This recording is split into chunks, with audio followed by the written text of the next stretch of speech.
Hey guys, this is CA Rupal Jain making taxation easy for you. और आज अपन start करने जा रहे हैं chapter number 3, that is income from salary. ठीक है। अब अभी मैं अगर आपको एक बैकग्राउंड दूं पहले का, तो अभी तक अपन लोगों ने क्या क्या किया। सबसे पहले अपन लोगों ने किया है बेसिक कॉन्सेप्ट, टैक्स रेट्स और एग्रीकल्चर इनकम। कि एग्रीकल्चर इनकम के ऊपर टैक्स क्या लगता है ये। उसके बाद नेक्स्ट जो अपन लोगों ने पढ़ा है रेसिडेंशियल स्टेटस। ठीक है। तो सबसे पहला जो चैप्टर था वो क्या था, अपना बेसिक कॉन्सेप्ट, जिसमें अपन लोगों ने पढ़ा कि टैक्सेशन के कॉन्सेप्ट क्या होते हैं। फिर अपन लोगों ने सीखा टैक्स रेट की अल्टीमेटली टैक्स निकाला कैसे जाता है। ठीक है। पहले आपको बता दिया कि टोटल इनकम अगर आपकी इतनी है तो आपका टैक्स कितना होगा। तो पहले आपको टैक्स निकालना सिखा दिया गया। फिर आपको एग्रीकल्चर इनकम के ऊपर टैक्स निकालना सिखाया। तो पहली बात ना, पहले आपको टैक्स कैलकुलेशन सिखाया गया। Chapter number 1 is about what, it is about tax calculations. ठीक है। उसके बाद chapter number 2 is about what, it is about residential status. मतलब कि अगर कोई पर्सन जो है उसका स्टेटस क्या है, मतलब उसको किस टाइप की इनकम इंडिया में टैक्स लगेगी, उसके लिए उसको स्टेटस दिया गया है। ठीक है। और इसमें डिसाइड हुआ है उसका स्कोप। तो उसको 3 स्टेटस दिए गए हैं। एक दिया गया है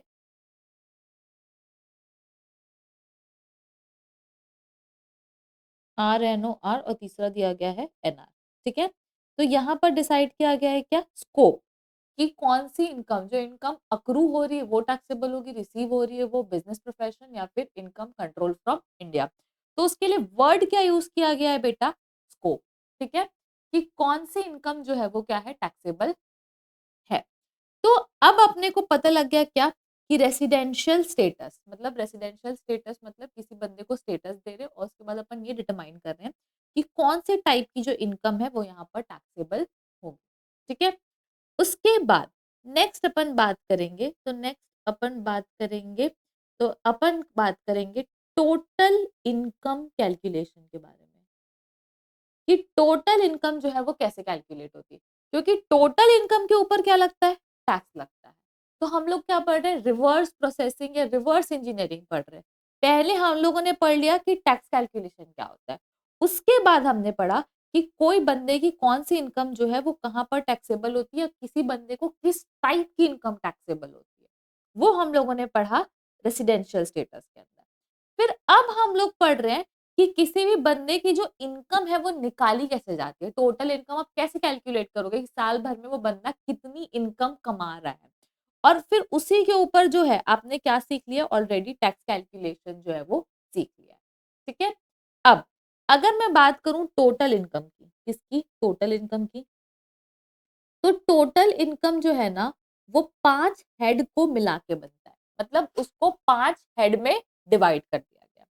सबसे पहला जो हेड है हमारा, वो है आपका इनकम फ्रॉम सैलरी। ठीक है। सबसे पहला जो हेड है वो क्या है, इनकम फ्रॉम सैलरी। उसके बाद है इनकम फ्रॉम हाउस प्रॉपर्टी। तो हाउस प्रॉपर्टी मतलब क्या, कि आपकी जो रेंटल इनकम है, याद रखना किसकी, रेंटल इनकम जो हाउस प्रॉपर्टी से आ रही वो यहाँ टैक्सेबल होगी।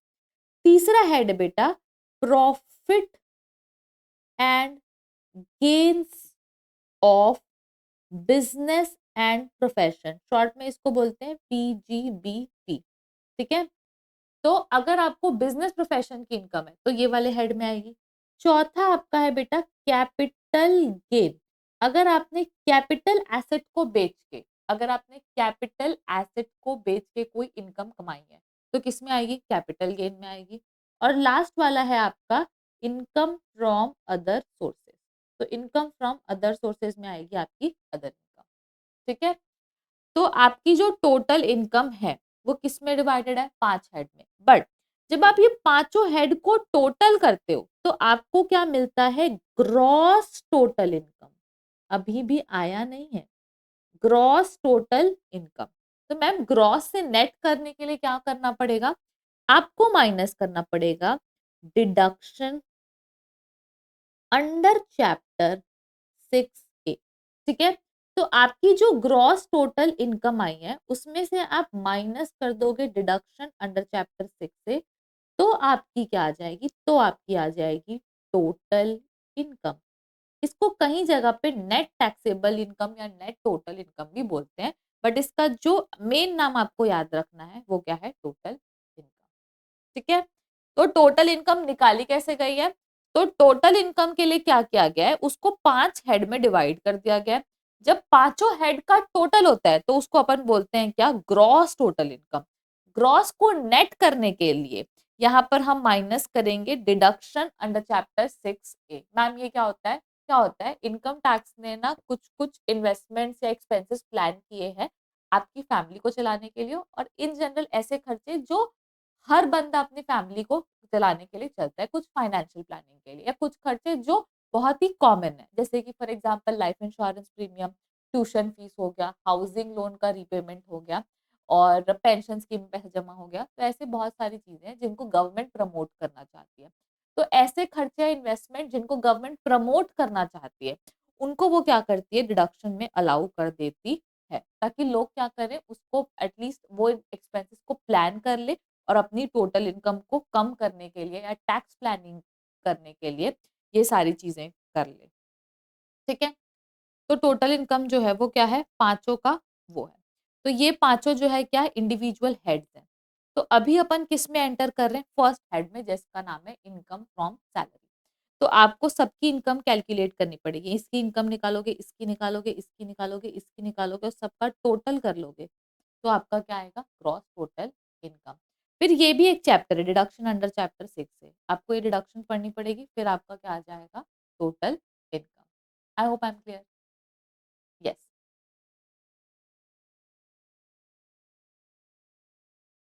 तो अभी आ जाते हैं अपन किसमें, अपने चैप्टर के अंदर, that is income from salary. तो आपको आना है किसमें, टेक्स्ट बुक के ऊपर। चैप्टर नंबर क्या है इसका, 3, that is called as what, income from salary. ठीक है, कि सैलरी की जो इनकम है, मतलब जिन लोग जो सैलरीड एम्प्लॉय है उनकी इनकम जो है वो यहाँ टैक्सेबल होने वाली है ना। First is what, your charging section. Charging section जो है वो क्या बोलता है, चार्जिंग सेक्शन बोलता है income is taxable in salary head due basis और receive basis whichever is earlier. ठीक है, सबसे पहले क्या, चार्जिंग सेक्शन का मतलब क्या है, चार्जिंग सेक्शन मतलब कि वो सेक्शन जो आपको कंडीशन देगी कि कौन सी इनकम सैलरी में चार्ज होने वाली है कि नहीं होगी। कौन सी इनकम सैलरी में चार्ज होगी या नहीं होगी ये कौन बताएगा, चार्जिंग सेक्शन बताएगा। ठीक है, तो सबसे पहले क्या बोलता है, income is taxable under the salary head on due basis और receive basis whichever is earlier. ठीक है, या तो आपको सैलरी ड्यू हो चुकी है बट मिली नहीं है तो भी टैक्सेबल करना पड़ेगा, रिसिव हो चुकी है बट ड्यू नहीं हुई है तो भी टैक्सेबल करना पड़ेगा, दोनों में से जो भी क्या बोलते हैं अर्लियर है। मतलब एडवांस सैलरी, अर्लियर सैलरी दोनों जो है वो टैक्सेबल होगी। अब क्या बोलता है, salary usually due on the last day of the month. Salary due कब होती है, 31। अब कई ऑर्गेनाइजेशन में कल्चर क्या होता है, फर्स्ट ऑफ नेक्स्ट मंथ को सैलरी मिलती है, मतलब अप्रैल की सैलरी आपको फर्स्ट मई को मिलेगी, मई की सैलरी आपको फर्स्ट जून को मिलेगी। कई में होता है फिफ्थ ऑफ नेक्स्ट मंथ, कई जगह पे होता है up to 10th of next month. तो भले रिसीव आपको हो रही है नेक्स्ट मंथ में, लेकिन मई की सैलरी जो 31 मई को ड्यू हो जाएगी, जून की सैलरी जो है वो ड्यू हो जाएगी 30 जून को। ठीक है, तो वो ड्यू हो जाएगी 30 जून को, भले हो सकता है कि रिसीव आपको बाद में हो। तो इसीलिए मार्च की सैलरी 31 मार्च को ड्यू हो जाएगी, तो आपका जो सैलरी टैक्सेबल होगा वो कहाँ से कहाँ तक होगा, आपके जो फाइनेंशियल ईयर है, आपका फाइनेंशियल ईयर क्या है, 25-26, मतलब 1/4/2025 से लेके 31 मार्च 2026 तक जो आपको सैलरी मिलने वाली है वो आपको टैक्सेबल होगी, जैसे आपकी सब इनकम होगी। ठीक है, अब यहाँ पर क्या बोलता है, एसेंशियल कंडीशन। एसेंशियल कंडीशन किसकी, चार्जिंग सेक्शन की, the existence of an employer employ relationship. ठीक है, is mandatory for income to be taxed under the head of salary. कि हर ट्रांजैक्शन में एम्प्लॉयर एम्प्लॉय रिलेशनशिप होना चाहिए, मालिक और नौकर का रिश्ता होना चाहिए। ठीक है, जहां पे भी आप जा रहे हो वहां पर वो जो इनकम है वो सैलरी नेचर की होनी चाहिए। सैलरी नेचर का मतलब है कि भले ही ऑर्गेनाइजेशन में काम हो कि नहीं, आप काम कर रहे हो कि नहीं कर रहे हो, लेकिन आपको मंथली जो है वो फिक्स्ड पैसा मिलने वाला है, ठीक है? आपका जो पैसा है वो किसी भी काम के ऊपर या किसी चीज़ के ऊपर डिपेंडेंट नहीं है। आपको एक ऑर्गेनाइजेशन में आपका फिक्स्ड जॉब है, तो उसको बोलते हैं अपन एम्प्लॉयर एम्प्लॉयी रिलेशनशिप, ठीक है? जैसे कि फॉर एग्जांपल आप एक टीचर हो और आपका स्कूल में जॉब है, तो वो क्या आपका एम्प्लॉयर एम्प्लॉयी रिलेशनशिप, आपको जो सैलरी मिल रही है वो सैलरी एड में टैक्सेबल हो जाएगी। But at the same time अगर फॉर एग्जांपल आपको कॉपी चेक करने का पर कॉपी अलग से पैसा मिलता है या एग्जाम ड्यूटी का पर आवर मिलता है, तो क्या वो सैलरी नेचर का होगा? नहीं, वो सैलरी नेचर का नहीं होगा, ठीक है? क्यों नहीं होगा? क्योंकि वहाँ पर आपको जितना आपने काम किया उस बेसिस पे पैसा मिल रहा है। सैलरी नेचर की जो इनकम होती है वो काम बेसिस पे नहीं होता है, आपको एक फिक्स्ड पैसा बता दिया जाता है कि इतना आपको मंथली मिलने वाला है। काम जो है वो कितना भी हो सकता है, जैसे कि आप समझ सकते हो ओवरटाइम वगैरह क्या होता है करके, ठीक है? तो वहाँ पे एम्प्लॉयर एम्प्लॉयी रिलेशनशिप होना ज़रूरी है, मालिक और नौकर का रिश्ता जो है वो होना ज़रूरी है, ठीक है? अब नेक्स्ट क्या बोलते हैं आपको? Profit in lieu of salary. Profit in lieu of salary भी सैलरी हेड में टैक्सेबल होता है, ठीक है? तो इसका मतलब क्या होता है? Profit in lieu of salary भले सैलरी हेड में टैक्सेबल होगा, बट होता क्या है profit in lieu of salary? तो profit in lieu of salary का मतलब होता है income receive from employer before joining और after leaving the job is taxable here. मतलब कि आपको जो पैसा आपके करंट एम्प्लॉयर से नहीं मिल रहा है, या तो आपके पिछले एम्प्लॉयर से मिल रहा है या तो आपके फ्यूचर एम्प्लॉयर से मिल रहा है। मैम पिछले एम्प्लॉयर से क्या मिल सकता है? पिछले एम्प्लॉयर से आपको रिटायरमेंट बेनिफिट मिल सकता है, ग्रेच्युटी मिल सकता है, पेंशन मिल सकता है, लीव सैलरी मिल सकती है। तो आपका तो एम्प्लॉयमेंट खत्म हो गया है, तो वो पुराना एम्प्लॉयर हो गया ना, ठीक है? तो profit in lieu of salary का मतलब है जो आपको करंट एम्प्लॉयर से नहीं मिल रहा है, तो वो भी यहाँ पर टैक्सेबल होगा। फ्यूचर एम्प्लॉयर से मिल रहा है, मान लो आपको एडवांस मिल गया, आपने ज्वाइन नहीं किया, आपकी जॉब अभी हुई नहीं, बट आपको एडवांस मिल गया, ठीक है? तो जो आपके एम्प्लॉयर अभी नहीं है, उससे अब आपको पैसा मिल रहा है, तो उसको बोलते हैं profit in lieu of salary, ठीक है? उसके बाद नेक्स्ट क्या बोलता है? This include retirement benefit and compensation.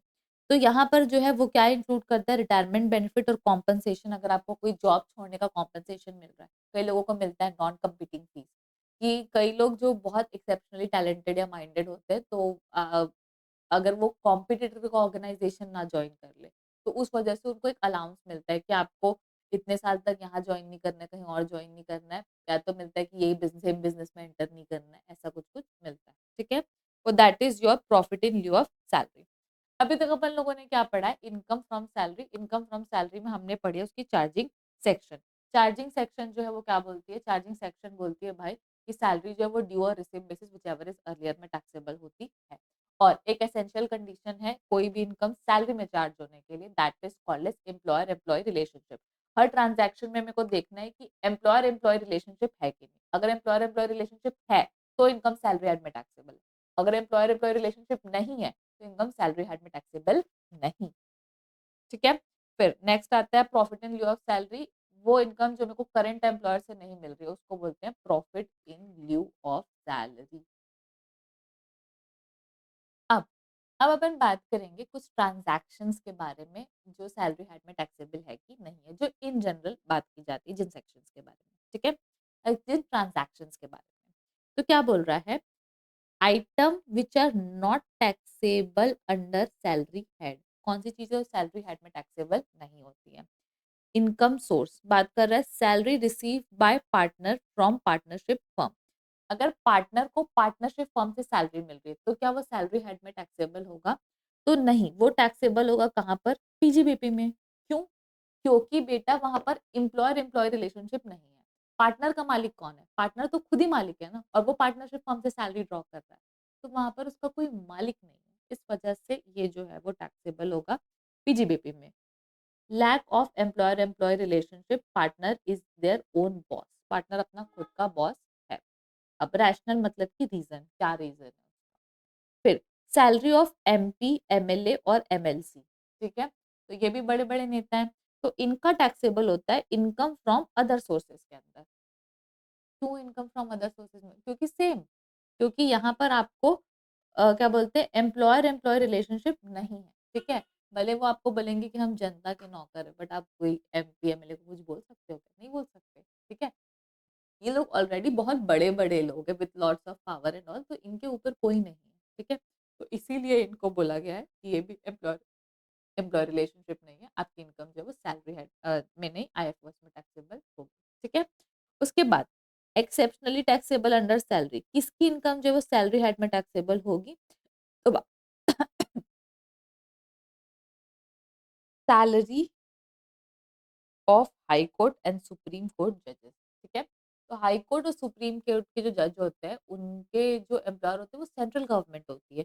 तो सिंस उनका एम्प्लॉयर सेंट्रल गवर्नमेंट है तो उनकी इनकम जो है वो सैलरी हेड में टैक्सेबल होगी, ठीक है। तो ये बेटा एकदम बेसिक बात है जब वो कभी एग्जाम में नहीं आने वाली, बस आपको काम आएगी क्वेश्चन सॉल्व करने, ठीक है।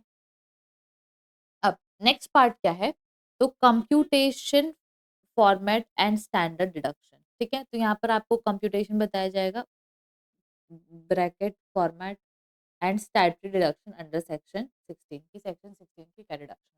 तो बेसिकली ये क्या है, कंप्यूटेशन फॉर्मेट है किसका, सॉल्व करने का।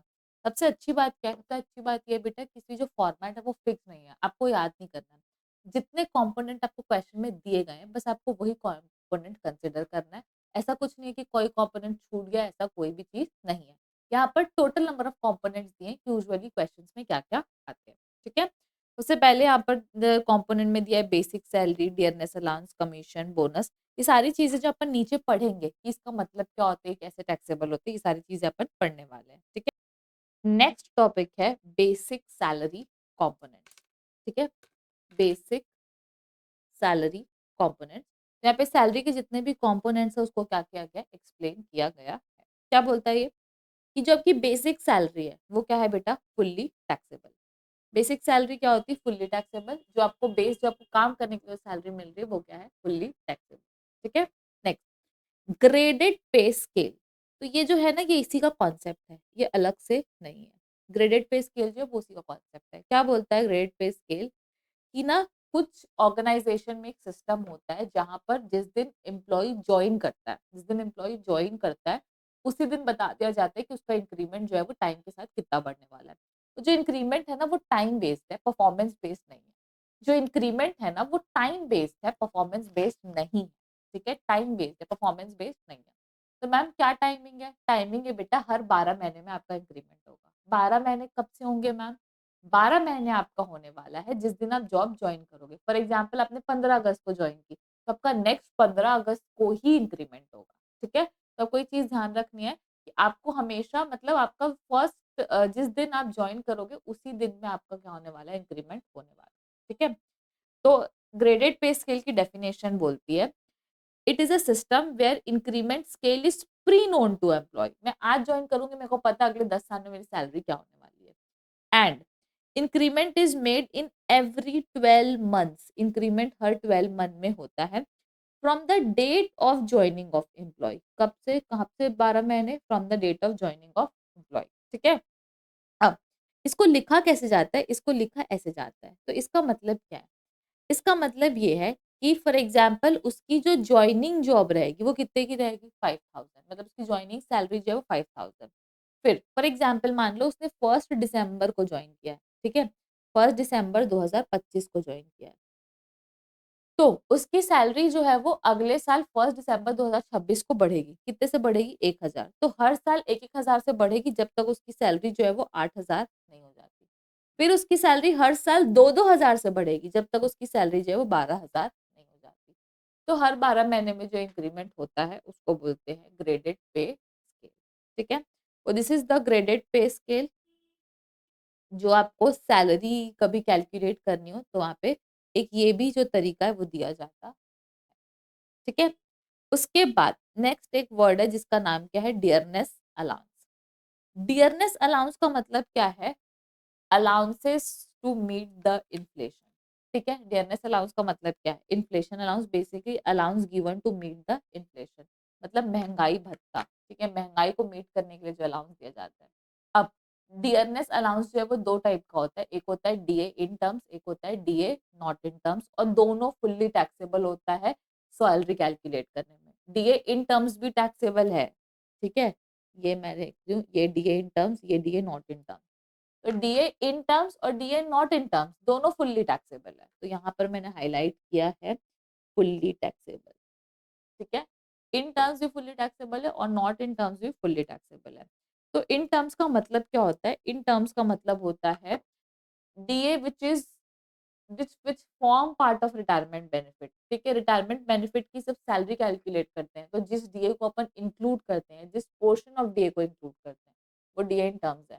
और जब रिटायरमेंट कैलकुलेट करने पे जिस सैलरी को इंक्लूड नहीं करते हैं, वो बोलते हैं डीए नॉट इन टर्म्स। ठीक है, रिटायरमेंट मतलब ग्रेचुटी, पेंशन, ये सब कैलकुलेट करते हैं, उसमें कैलकुलेशन होता है सैलरी का। तो उसमें जो डीए इंक्लूड हो रहा है that is DA in terms, उसमें जो डीए नहीं आ रहा है that is DA not in terms. ठीक है, this is your DA in terms, this is DA not in terms। तो यहाँ पर लिखा हुआ है DA included in calculation retirement benefit, word like, हाँ, वहां पर कैसे वर्ड यूज होंगे क्वेश्चन में? तो क्वेश्चन में यूज हुआ होगा word like forming part of basic salary और forming part of retirement benefit indicate DA in term. ठीक है, अगर क्वेश्चन में लिखा हुआ है forming part of basic salary, अगर क्वेश्चन में लिखा हुआ है forming part of retirement benefit, तो उसका मतलब है वो डीए इन टर्म्स है। ठीक है, अब जो रिटायरमेंट बेनिफिट में इंक्लूड नहीं होता है वो डीए नॉट इन टर्म्स है। If question is silent assume DA not in terms. ये बहुत इंपॉर्टेंट लाइन है कि अगर क्वेश्चन साइलेंट है तो आपको क्या अज्यूम करना है? आपको अज्यूम करना है DA not in terms he assume करना है।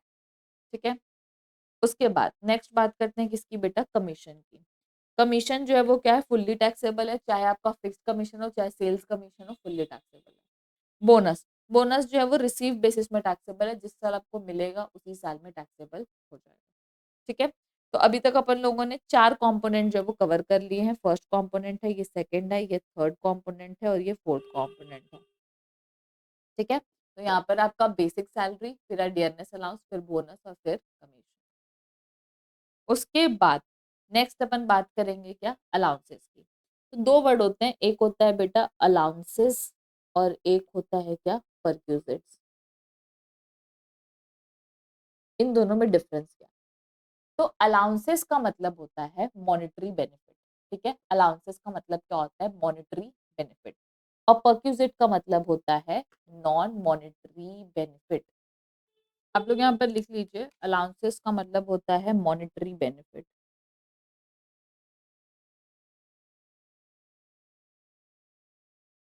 और परक्यूजिट का मतलब होता है नॉन मॉनेटरी बेनिफिट।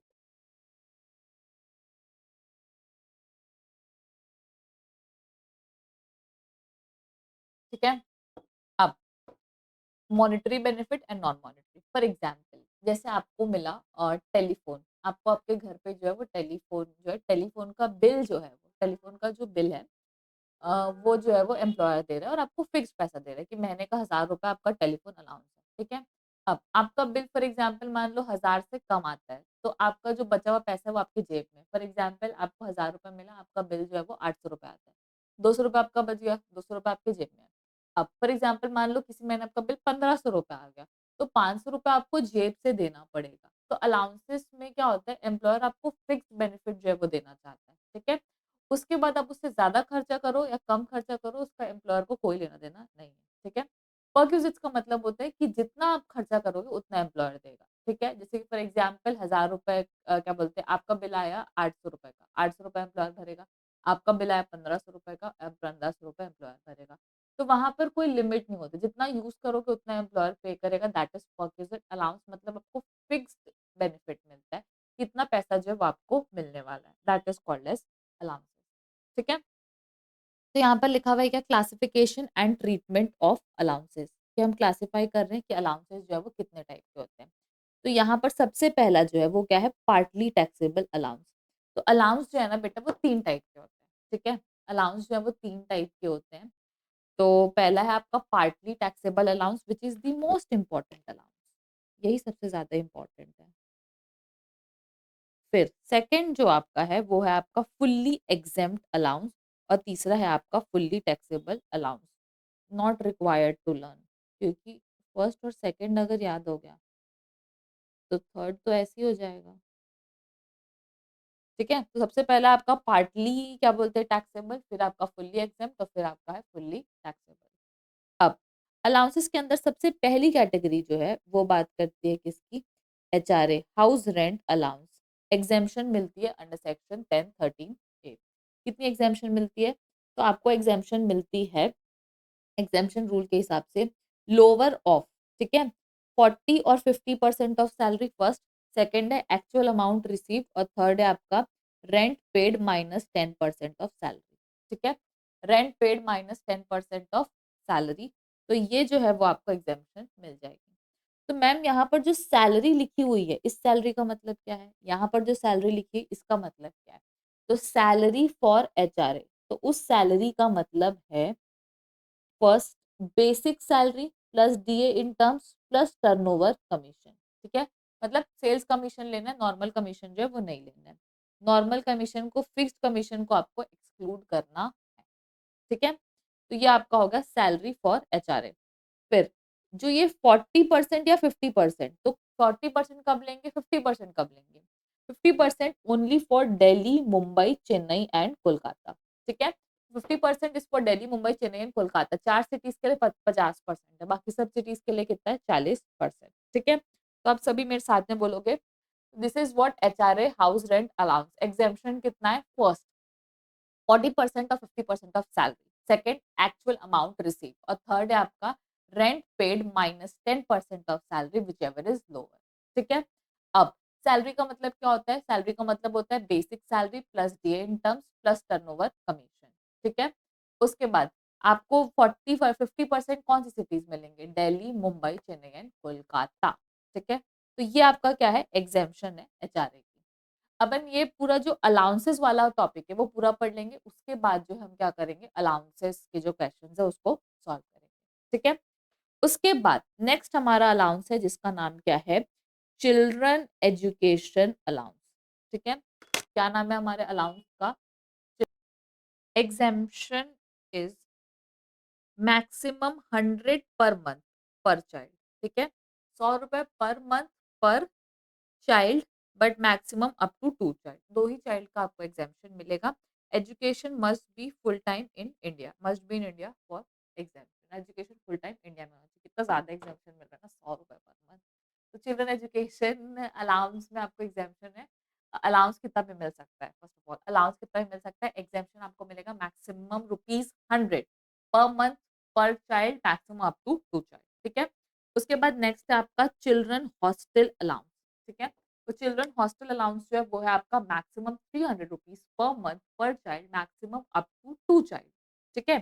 तो maximum ₹300 per month per child, maximum up to ₹2 child.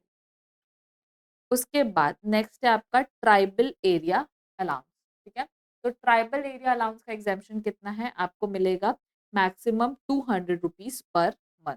Tribal area ना, मतलब जो ट्राइबल एरिया में जो लोग काम करते हैं उनके लिए अलाउंस मिलता है, मैक्सिमम ₹200 पर मंथ उसका एग्जाम्पशन है।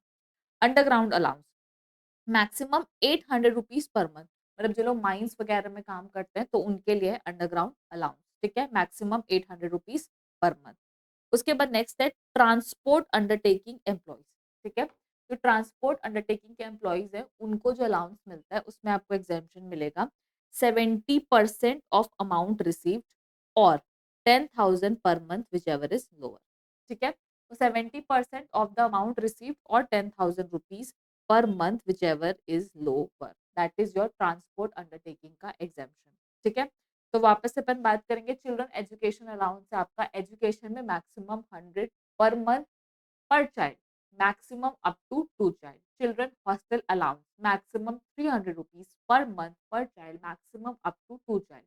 ट्राइबल एरिया अलाउंस, जो लोग ट्राइब में काम करते हैं, maximum ₹200 per month. Underground allowance maximum ₹800 per month.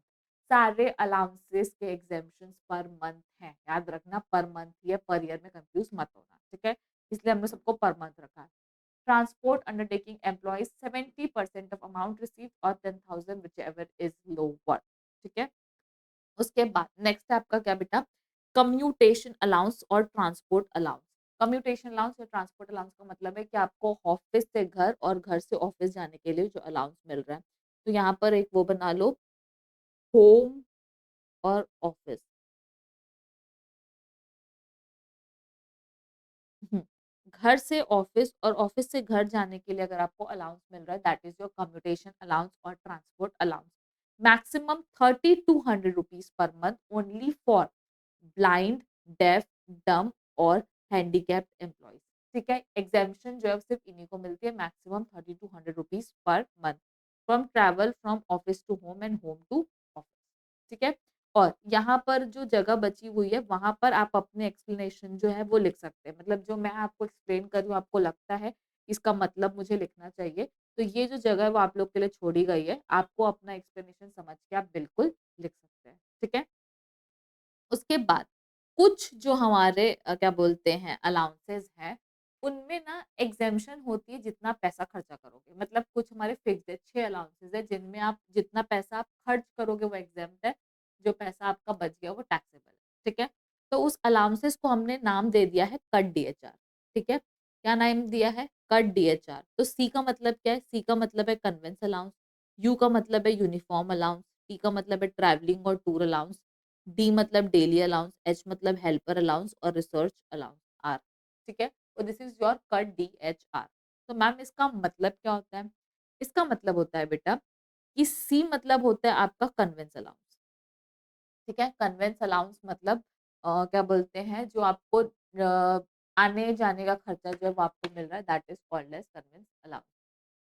कहाँ जाने के लिए? तो फॉर ऑफिशियल ड्यूटी ट्रैवलिंग, मतलब कन्वेंस जो है वो आपको मिल रहा है फॉर ऑफिशियल ड्यूटी।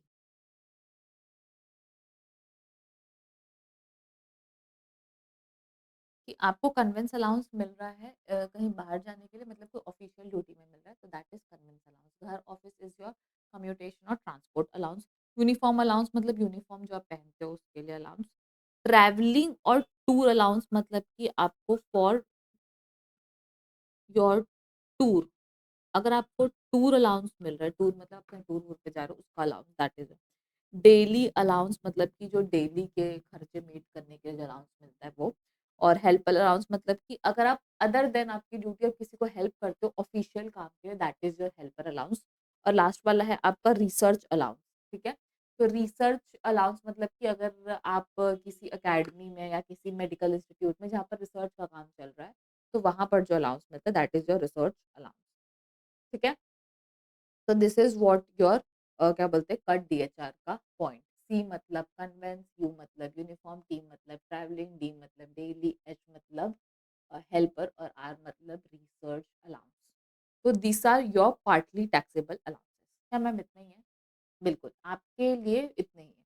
हाँ, तो इसके अलावा अगर कोई और अलाउंस आ जाता है, तो इसके अलावा या तो फुल्ली एग्ज़ेम्प्ट आएगा तो कोई दिक्कत नहीं और बचे हुए जो फुल्ली टैक्सेबल है। तो इसके अलावा डॉग अलाउंस, कैट अलाउंस, कोई भी अलाउंस, मेडिकल अलाउंस, कोई भी अलाउंस आ जाए तो आपको क्या लेना है? Fully taxable.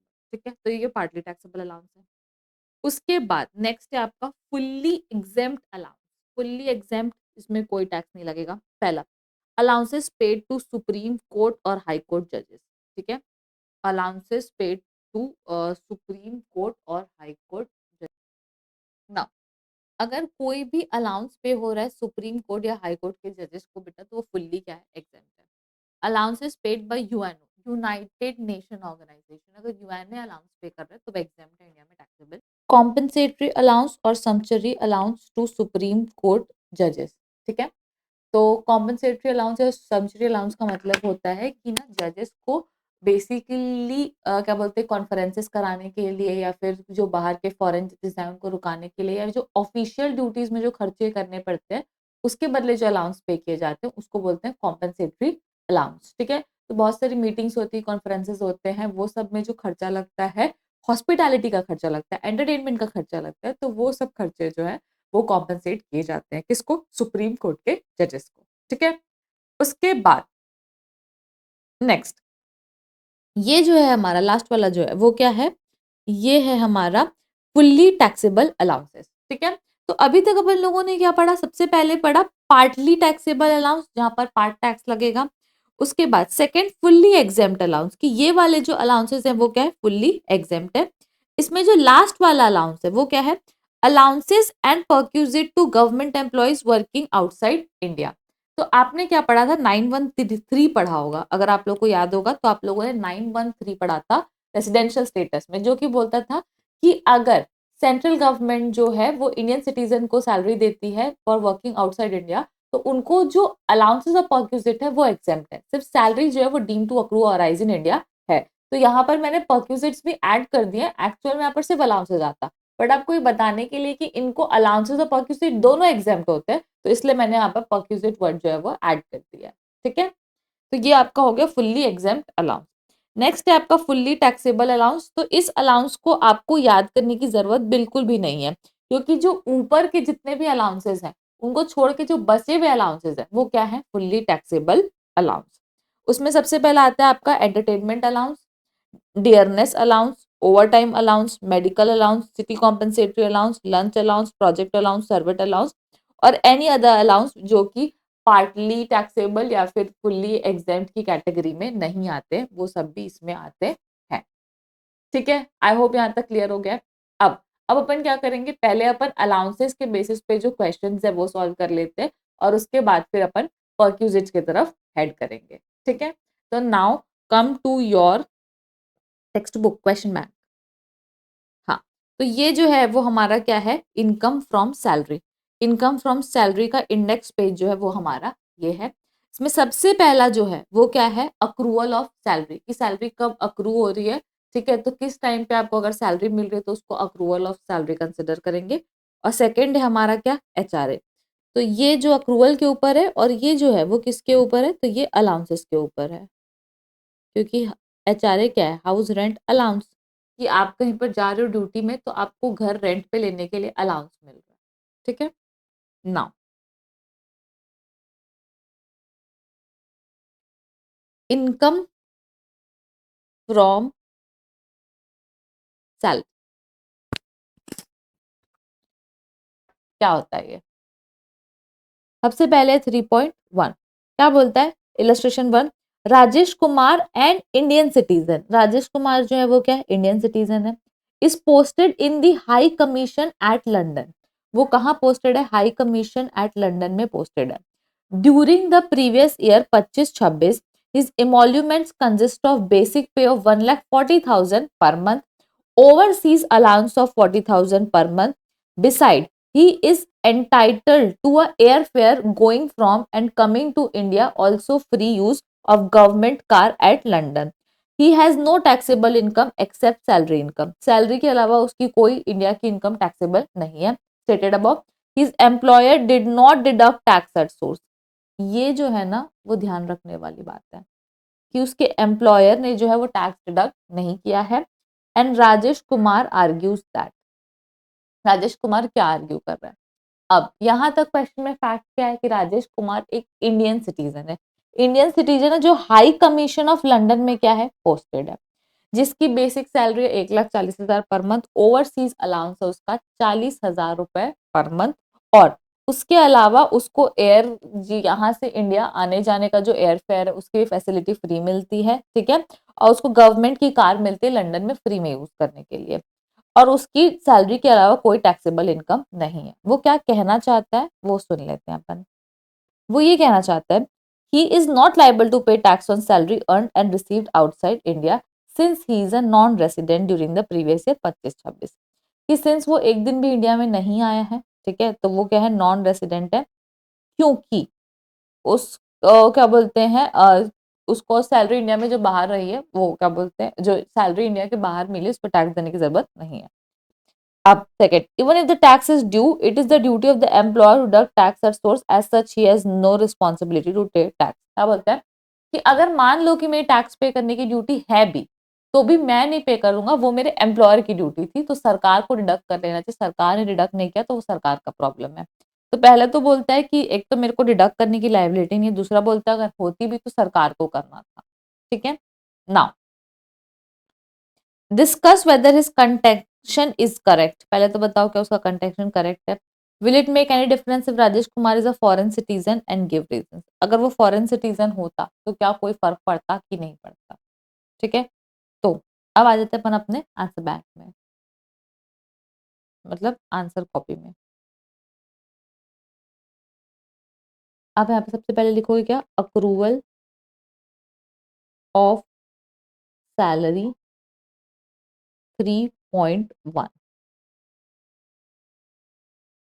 फिर उसके बाद हम लोग लिखेंगे इलस्ट्रेशन नंबर 1 और सैलरी का जो पेज नंबर है वो अपन पेज नंबर है हमारा 17, तो पेज नंबर अपन ले लेंगे क्या 17। अब सबसे पहले तो हम लोग का पूछा था कि कंटेंशन करेक्ट करो, दूसरा बोलता है फॉरेन सिटीजन होता तो क्या होता। तो पहले हम बात करेंगे if Rajesh Kumar is an Indian citizen, तो फर्स्ट पॉइंट लेंगे अपन if Rajesh Kumar is an Indian citizen. अब आपको सब चीजें समझ समझ के करनी है रादर देन रटना, रटना आपको कुछ भी नहीं है, ठीक है। तो अगर राजेश कुमार जो है वो इंडियन सिटीजन है तो क्या है, as per section 913, as per section 913 of income tax act and Indian citizen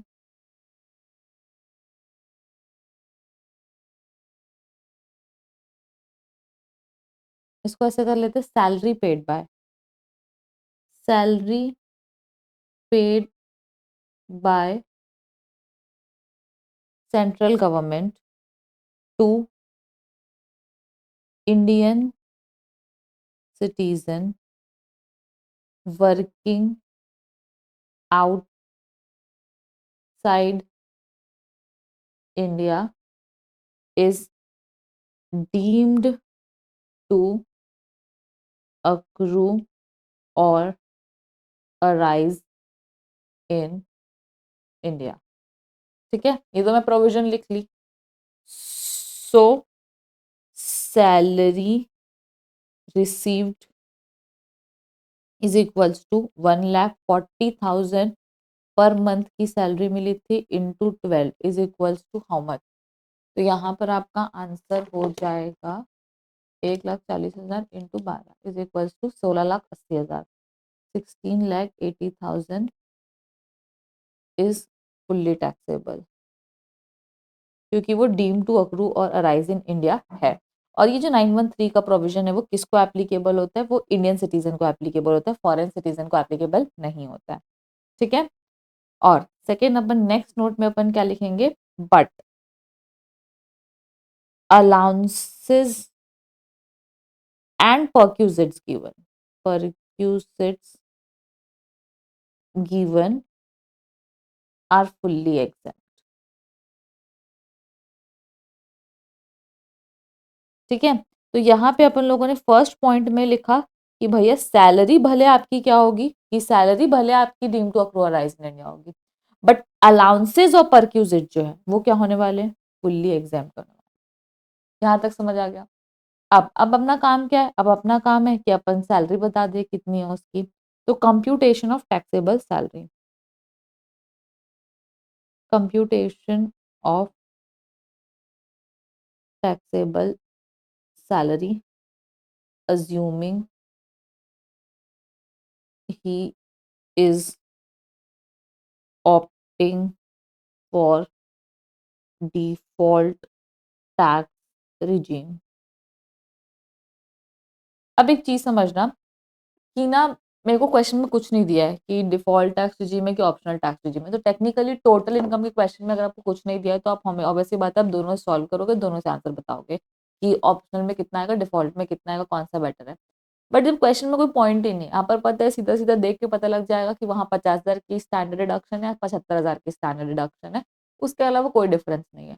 तो बेटर रिजीम कौन सी है, डिफॉल्ट टैक्स रिजीम। तो मुझे टेक्निकली कौन सी फॉलो करनी चाहिए, डिफॉल्ट टैक्स रिजीम। तो इसीलिए मैं यहाँ पर क्या करूंगी, मैं यहाँ पर फॉलो करूंगी डिफॉल्ट टैक्स रिजीम और मैं 75,000 रुपये माइनस करूंगी, ठीक है। क्योंकि मेरे को हमेशा as a CA better answer लेके आना है अपने क्लाइंट के लिए, तो मैं हमेशा बेटर आंसर की तरफ हेड करूंगी। अब यहाँ पर मैं क्या लिखूंगी, basic salary 1,40,000 per month into 12 is equals to 16,80,000। फिर over time allowance, over time allowance, exempt perquisites received, जो भी कार वगैरह मिला था वो भी क्या है आपका एग्जेम्प्ट है। तो मेरी ग्रॉस सैलरी जो है वो कितनी आ गई 16,80,000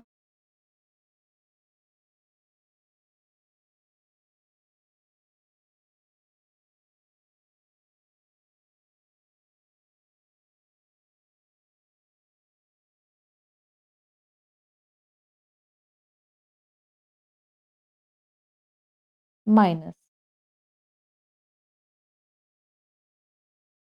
standard deduction, standard deduction is 75,000,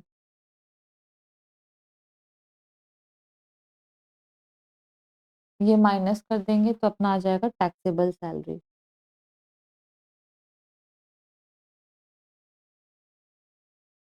is equals to minus 75,000, 16,05,000।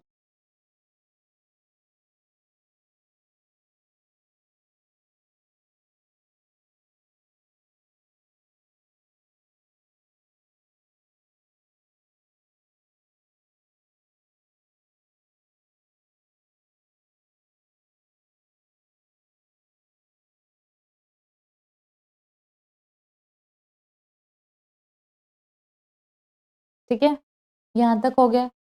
ये हमारा आ गया क्या आंसर कि अगर वो इंडियन सिटीजन है तो उसका आंसर कितना होगा 16,05,000। अब पहले तो एक और चीज का इसका जवाब देना है। पहले ये बोल रहा है कि एक तो उसकी लाइबिलिटी नहीं है, तो उसकी लाइबिलिटी तो हमने बता दिया due to accrue arise in India, उसकी टैक्सेबल सैलरी तो ये है। अगर वो ठीक है लाइबिलिटी है भी तो एम्प्लॉयर की है क्या, तो पहले एम्प्लॉयर की है, बट अगर एम्प्लॉयर ने नहीं पे किया है तो वो किसकी हो गई एम्प्लॉय की हो गई। तो एक नोट हमको और लिखना पड़ेगा, the contention of not paying tax bye Rajesh Kumar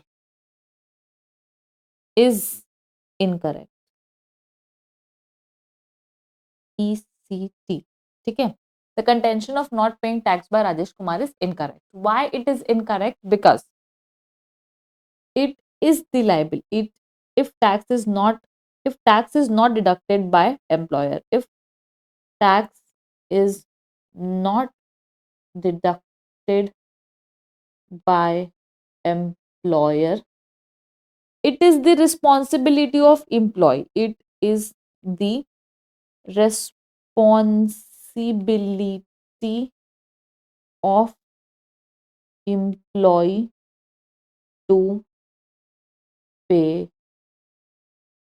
taxes। किसकी रिस्पॉन्सिबिलिटी है? एम्प्लॉय की रिस्पॉन्सिबिलिटी है। यहां तक खत्म हो गया। अब नेक्स्ट पार्ट अपन लिखेंगे तो अपन लिखेंगे if Rajesh Kumar is a foreign citizen, कि अगर राजेश कुमार जो है बेटा वो फॉरेन सिटीजन होता तो उस केस में क्या होता। If Rajesh Kumar is a foreign citizen then 913 is not applicable, then section 913 is not applicable and no income is taxable in India to Rajesh Kumar.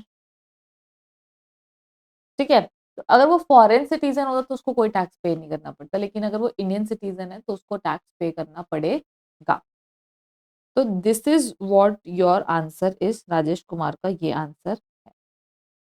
अब नेक्स्ट आ जाओ नेक्स्ट वाले 3.2 पॉइंट में, that is your HRA house rent allowance. तो यहाँ पे अपन ले लेते हैं टॉपिक 2, HRA फुल फॉर्म है हाउस रेंट अलाउंस। तो यहाँ पर क्या हो रहा है, बेसिकली बेटा आपको अलाउंस मिल रहा है एम्प्लॉयर की तरफ से, तो वो आपके लिए एक इनकम है क्योंकि आपको फायदा मिल रहा है, बेनिफिट मिल रहा है। बट अब आपको उसके अगेंस्ट में एग्जेम्पशन मिल रही है इनकम टैक्स एक्ट के अंदर। इलस्ट्रेशन नंबर क्या है आपका 2, पेज नंबर क्या है बेटा 17, question bank salary. Arun, a resident of Meerut, Arun जो कि क्या है, एक रेसिडेंट ऑफ मेरठ है, receives 38,000 per annum as basic salary. Arun 38,000 per annum कैसे रिसीव कर रहा है, एज बेसिक सैलरी रिसीव कर रहा है। इन एडिशन ही गेट्स 12,000 पर एनम एज डियरनेस अलाउंस। ठीक है, 38,000 per annum basic salary, dearness allowance 12,000 per annum. Now which does not form part of the basic salary. 5% commission on turnover is achieved by him. Turnover achieved by him during the relevant previous year is 6 lakh 7,000 per annum as house rent allowance. He, however, pays 8,000 per annum as house rent. Determine the quantum of house rent allowance exempt from tax if assessee has opted out of the provision of section 115 BAC। ये बोल रहा है कि वो 115 BAC opt नहीं कर रहा है, वो किस में जा रहा है, ऑप्शनल टैक्स रिजीम में जा रहा है। तो उस केस में आपको एग्जेम्प्ट अमाउंट ऑफ एचआरए जो है वो आपको बताना है कि कितना एचआरए जो है वो एग्जेम्प्ट हुआ है। ठीक है, कोई दिक्कत नहीं, हम बता देंगे। अब अगर आपको इन केस क्वेश्चन समझ नहीं आया बेटा, तो एक बार पॉज करके आप फिर से क्वेश्चन रीड करें। आपको क्वेश्चन रेपिटेटिवली रीड करना बहुत जरूरी है, ताकि आपका क्या बोलते हैं कॉन्सेप्ट जो है वो बहुत अच्छे से आपके दिमाग में बैठे। ठीक है, अब आ जाते हैं अपन अपने आंसर में। कंप्यूटेशन ऑफ, आपको निकालने बोला है exempt amount of HRA. Computation of exempted HRA, exempted HRA for assessment year 26-27 if he has opted out of provisions of 115 BAC। अगर असेसी ने ऑप्ट आउट किया है तो आपको लिखना चाहिए। ठीक है, अब नेक्स्ट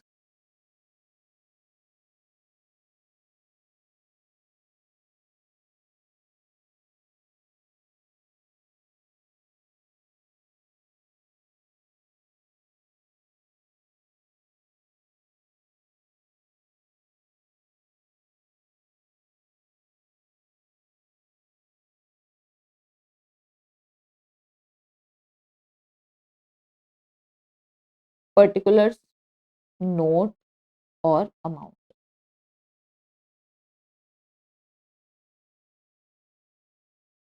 अब सबसे पहले अपन लिखेंगे HRA received.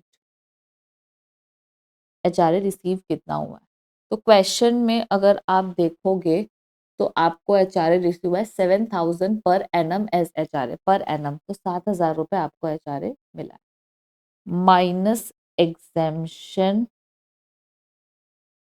Under section 1013A। अगर आपको एग्जाम्पशन याद नहीं भी है सेक्शन की तो कोई दिक्कत नहीं है, मतलब सेक्शन याद नहीं है तो कोई दिक्कत नहीं है, एग्जाम्पशन तो याद होनी ही चाहिए।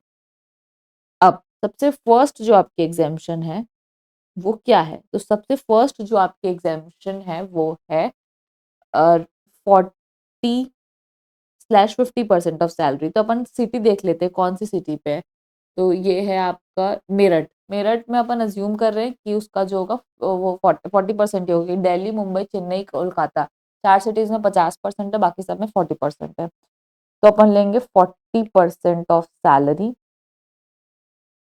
सेकेंड अपन लेने वाले हैं rent paid minus 10% of salary, rent paid minus 10% of salary. और थर्ड अपन लेंगे actual amount received.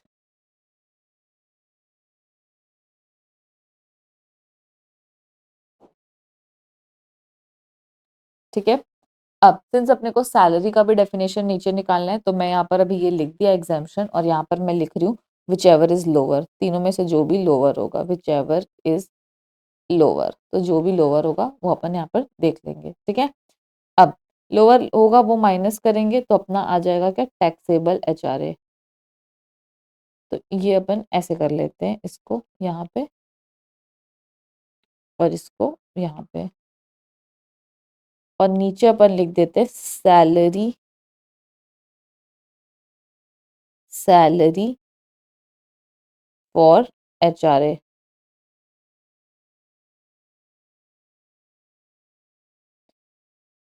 Salary for HRA, तो यहाँ पे आपका है basic salary plus, basic salary हो गया plus DA in terms plus turnover commission, ठीक है। अब बेसिक सैलरी आपको कितनी मिल रही, 38,000 पर एनम, तो आप लोगे 38,000 प्लस डीए बोल रहा है 12,000 per annum which does not form part of basic salary, तो वो डीए इन टर्म्स नहीं है क्योंकि वो does not form part of basic salary बोल रहा है, तो ये हो जाएगा 0। और उसके बाद नेक्स्ट बोला है 5% ऑफ द टर्नओवर, तो 6 लाख का 5%, तो 0 प्लस 5% ऑफ ₹6 लाख।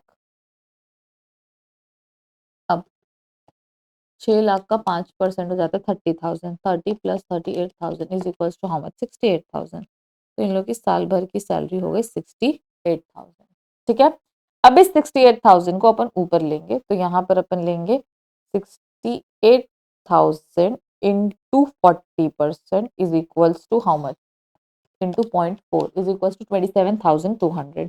तो यहाँ पर आपका आ गया है 27,200, ठीक है। उसके बाद rent paid minus 10% of salary, rent कितना पे किया है, 8,000 पर एनम एज हाउस रेंट, तो 8,000 rupees per annum minus 10% of 68, 10% into 68,000, तो 6,800 ही होगा ना ऑब्वियसली, तो माइनस कर देंगे तो वहां पर इसका आ जाएगा, एक काम करते हैं इसको अपन अंदर ही लिख लेते हैं, 27,200। तो यहाँ पर अपना आंसर आ गया है 27,200, यहाँ पर अपना आंसर आ गया है 8,000 माइनस 6,800 इज इक्वल्स टू 1,200 रुपये, और एक्चुअल अमाउंट रिसीव कितना रिसीव हुआ था भाई अपने को, 7,000 ऊपर लिखा हुआ है, तो 7,000। अब इन तीनों में से विच एवर इज लोअर कितना होता है ये, तो 1,200 रुपये जो विच एवर इज लोअर होता है, चेक कर लेते हैं, 8,000 माइनस 6,800, 1,200 रुपये, तो 7,000 माइनस 1,200, कितना आंसर आ गया 5,800। तो यहाँ पर मैं लिखूंगी taxable HRA is equal to 5,800, ठीक है। तो यहाँ पे आपका आंसर आ गया टैक्सेबल HRA 5,800, और अगर आपको फाइनल आंसर नीचे देना है तो यहाँ पर एग्जेम्प्टेड HRA करके आप लिख सकते हो, exempted HRA is equals to how much, 1,200। तो आपका एग्जेम्प्टेड HRA जो क्वेश्चन की रिक्वायरमेंट है वो कितना है बेटा, 1,200 रुपये, बट हमने टैक्सेबल भी निकाल के बता दिया है। तो यहाँ से अपना चैप्टर मतलब ये स्टार्ट हुआ था, और इसके बाद ये और फिर I hope I am clear. Okay, now come to our next question, illustration number 3। क्या बोलता है ये, mister Mohit is employed with X Y limited, Mohit जो है वो कहाँ एम्प्लॉयड है, एक्स वाई लिमिटेड में एम्प्लॉयड है, on a basic salary of 10,000 per month, ठीक है। He is also entitled to a dearness allowance 100% of basic salary, 50% of which is included in salary as per the terms of employment. The company gives him house rent allowance of 6,000 per month, which was increased to 7,000 per month with effect from 1/1/2026। HRA increase हुआ है कब से, 1/1/2026 से, ठीक है। He also got an increment of 1,000 per month in his basic salary with effect from 1 February 2026, ठीक है। Rent paid by him during the previous year 24-25 is as under: April May nil as he stayed with his parents, June to October 6,000 per month for an accommodation in Ghaziabad, November to March 8,000 per month for accommodation in Delhi। तो यहाँ पर जो accommodation है गाजियाबाद में है और यहाँ पर कहाँ पर है, दिल्ली में। ठीक है, next, compute gross salary for assessment year 26-27 if you has opted out of the provisions of section 115 BA। आपको क्या निकालना है, ध्यान से देखना, ग्रॉस सैलरी निकालना है अगर वो 115 BC के बाहर रह रहा है। ठीक है, तो इसमें क्वेश्चन को आपको बहुत ध्यान से समझना है, उसकी रिक्वायरमेंट कि आपको क्या निकालना है, ग्रॉस सैलरी निकालना है। Come to your answer.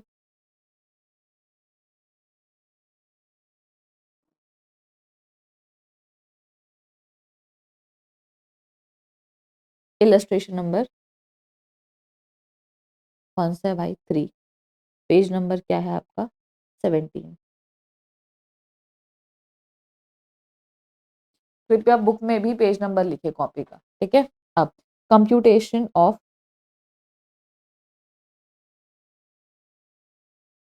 Gross salary for assessment year 26-27 if he has opted out of default tax regime under section 115 BAC। ठीक है, अब सबसे पहले अपन क्या बनाएंगे, टेबल बनाएंगे।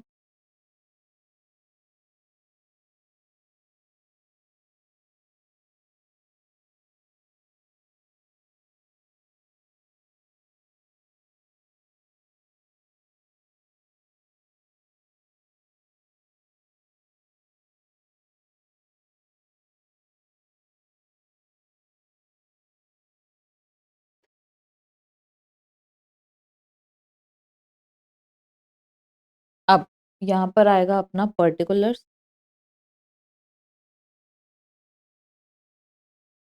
नोट और अमाउंट।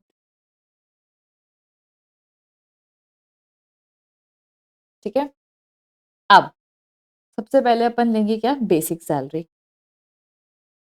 बेसिक सैलरी, अगर आप देखोगे बेसिक सैलरी में, तो बेसिक सैलरी में इंक्रीमेंट हुआ है। ठीक है, अब ये जो इंक्रीमेंट है वो कब हुआ है, तो ये हुआ है बेटा 1 फरवरी से, मतलब फरवरी और मार्च के लिए इंक्रीमेंट हुआ है।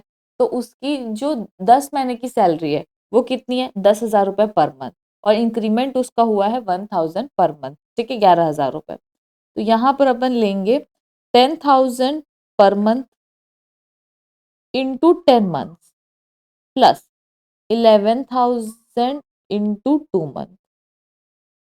तो अपना आंसर आ जाएगा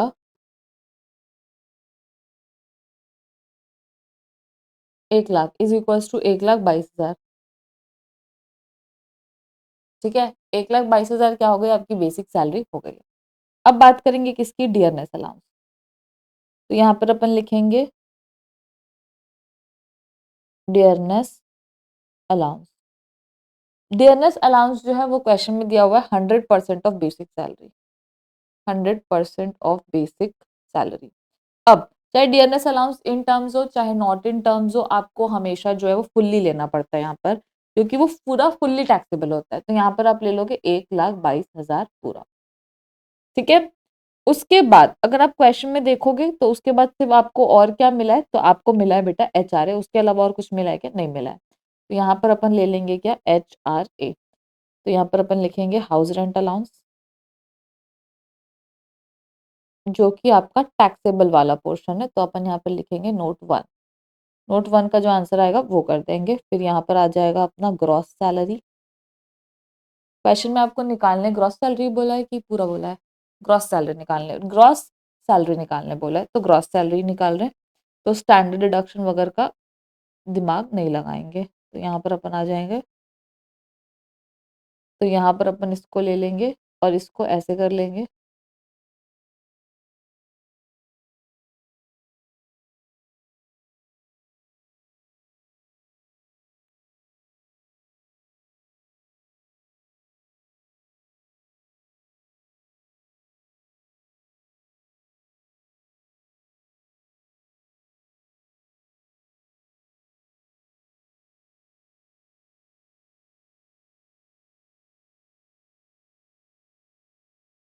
जब हमारा नोट का आंसर आ जाएगा तब ये हो जाएगा। अब अपन बनाएंगे क्या, note number 1। Note 1, computation of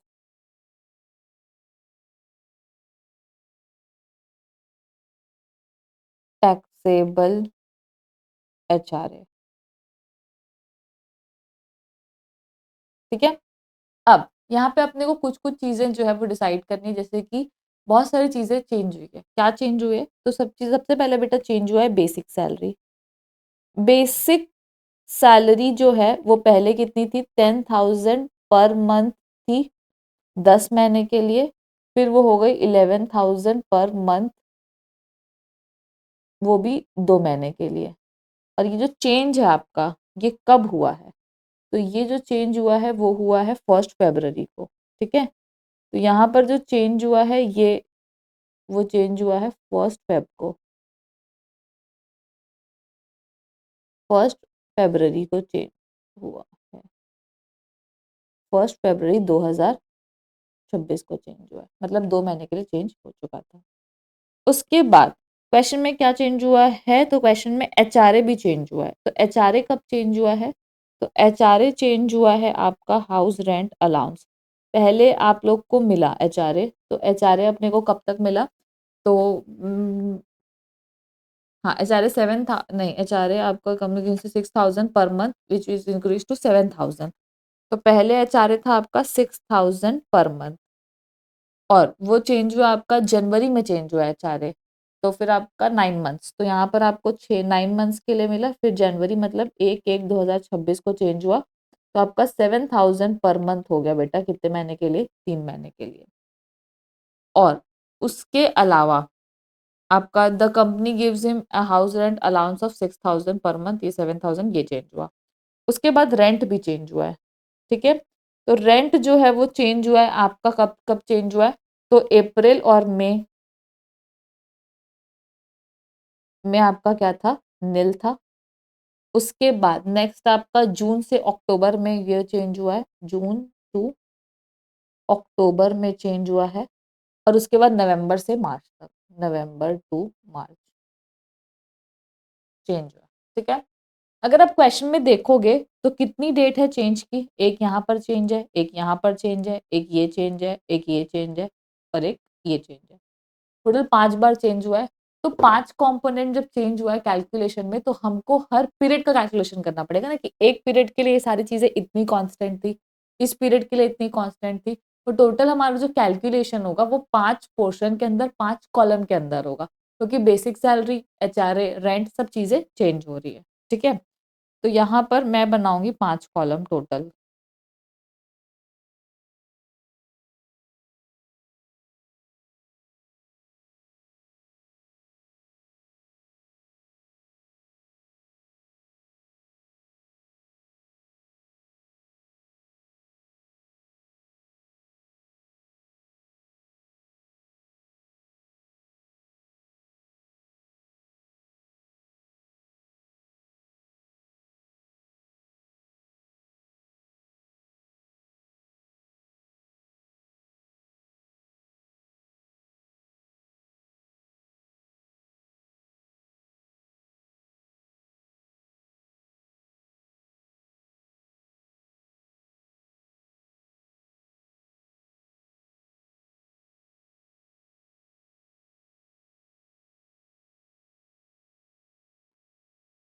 पहला चेंज है आपका April to May, April to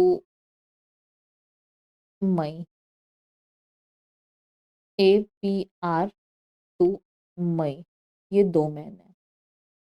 उसके बाद नेक्स्ट चेंज है आपका जून टू अक्टूबर, जून जुलाई अगस्त सितंबर अक्टूबर, ये 5 मंथ्स की बात हो गई। उसके बाद आपका है नवंबर और दिसंबर, नवंबर से लेके दिसंबर, ये हो गया 2 महीने। फिर आपका हो गया क्या, जनवरी, और फिर हो गया आपका फेब टू मार्च, ये हो गया आपका 1 मंथ, और ये हो गया आपका 2 मंथ। ठीक है। टोटल 12 महीने जो ऐसे हो चुके हैं। अब इसमें सबसे पहले मैं क्या लिखूंगी? सबसे पहले मैं लिखूंगी HRA रिसीव्ड। तो यहाँ पर अपन लिखेंगे HRA रिसीव्ड। जो HRA रिसीव है उसका अगर आप चेंज देखोगे तो HRA रिसीव का चेंज हुआ है बेटा डायरेक्टली कब, जनवरी में चेंज हुआ, मतलब यहाँ पे चेंज हुआ है। तो यहाँ पर तो सेम रहेगा, मतलब यहाँ पर रहेगा आपका 6000 पर मंथ।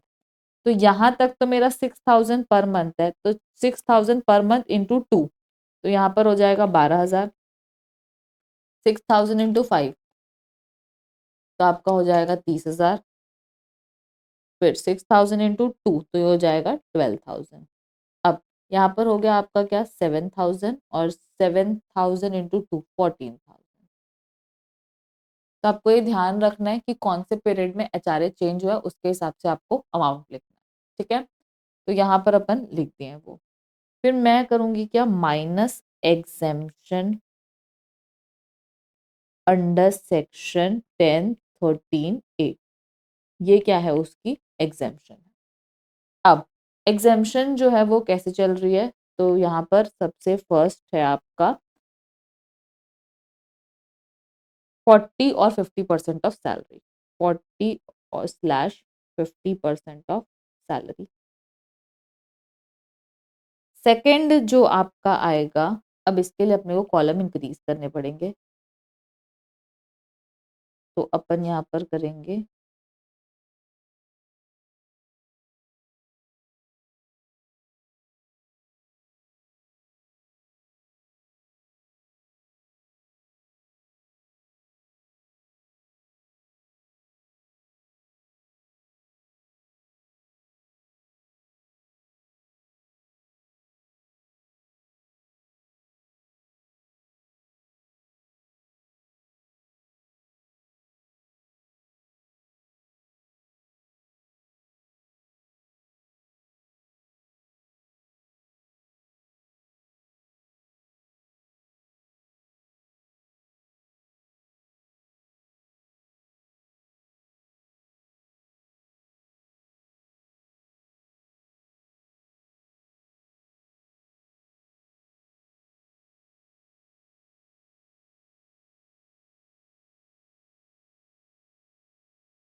अब आगे।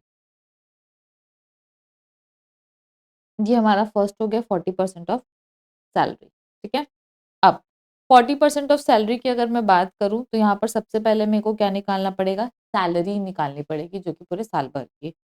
तो सैलरी का मतलब होता है basic plus DA in terms. क्या इसमें डीए चेंज हो रहा है, हाँ 50% डीए इन वो है। तो यहाँ पर मैं नीचे में नोट में लिख लूंगी ना, सैलरी हम लोग को सैलरी कैलकुलेट करनी पड़ेगी, और सैलरी भी पीरियड वाइज कैलकुलेट होगी। तो हम लोग यहाँ पर लिख रहे हैं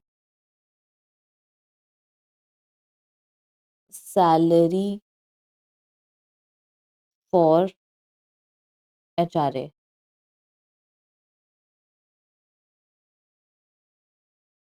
अब सैलरी में जो चेंज आया है अगर आप देखोगे तो सैलरी का जो चेंज आया है वो आया है, बेसिक सैलरी में जो चेंज आया है वो आया है, वो आया है फरवरी में। उससे पहले तक सैलरी सेम थी, तो उसके पहले सैलरी पर मंथ क्या होगी, सैलरी पर मंथ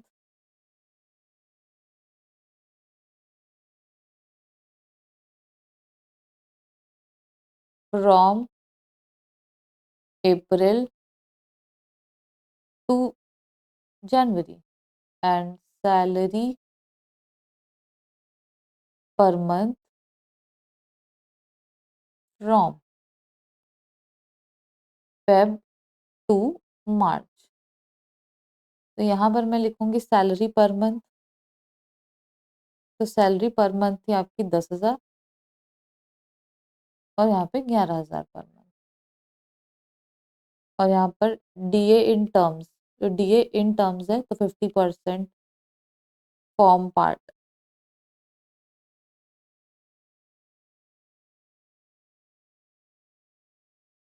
तो यहाँ पर आपका आ जाएगा 5,000, और यहाँ पे आएगा 5500। तो यहाँ पर आ गई आपकी सैलरी टोटल। टोटल आ गया आपका 15,000 और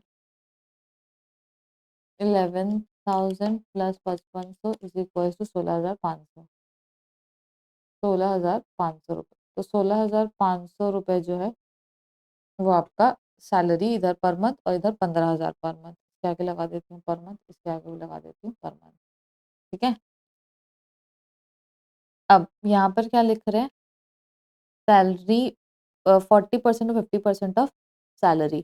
तो 40% कब लेंगे, 50% कब लेंगे? तो यहाँ तो अपन फर्स्ट वाले केस में अप्रैल और मई में तो वो अपने पेरेंट्स के साथ रहा है, और वो कहाँ रह रहा है, द कंपनी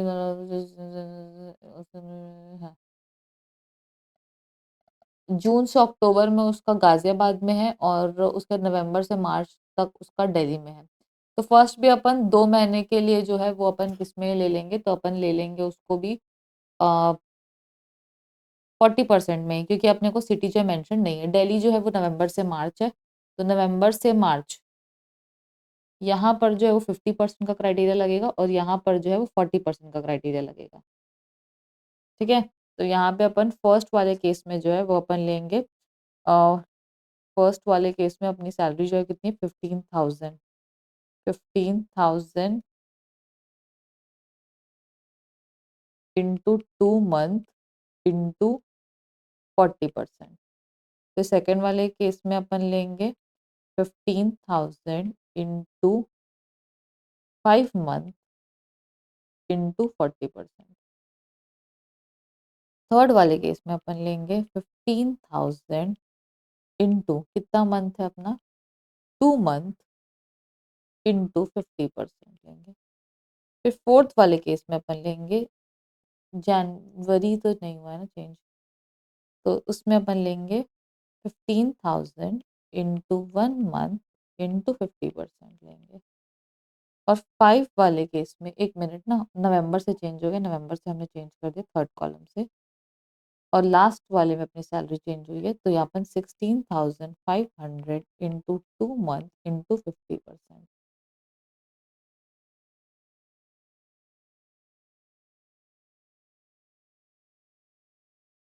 तो यहाँ पर जो आपका आंसर आएगा वो आएगा, फर्स्ट वाले केस में आएगा 30,000 का 40% इज इक्वल टू 12,000। सेकेंड वाले केस में आएगा 15,000 into 5 into 0.4 is equal to 30,000। 30,000 का 50% 15,000। 15,000 का 50% 7,500। और 16,500 इंटू 2%, नहीं sir 2 month, 16,500 into 2 month into 0.5 is equal to 16,500। ठीक है। तो ये जो है वो हमारा 40 और 50% ऑफ सैलरी हो चुका है। उसके बाद नेक्स्ट जो है हमारा, वो हमारा आएगा actual amount received. Second point, actual amount received. जो ऊपर दिया है उसी को कॉपी करना है अपने को। अपन लेंगे यहाँ पर 12,000। उसके बाद नेक्स्ट अपना लेंगे यहाँ पर,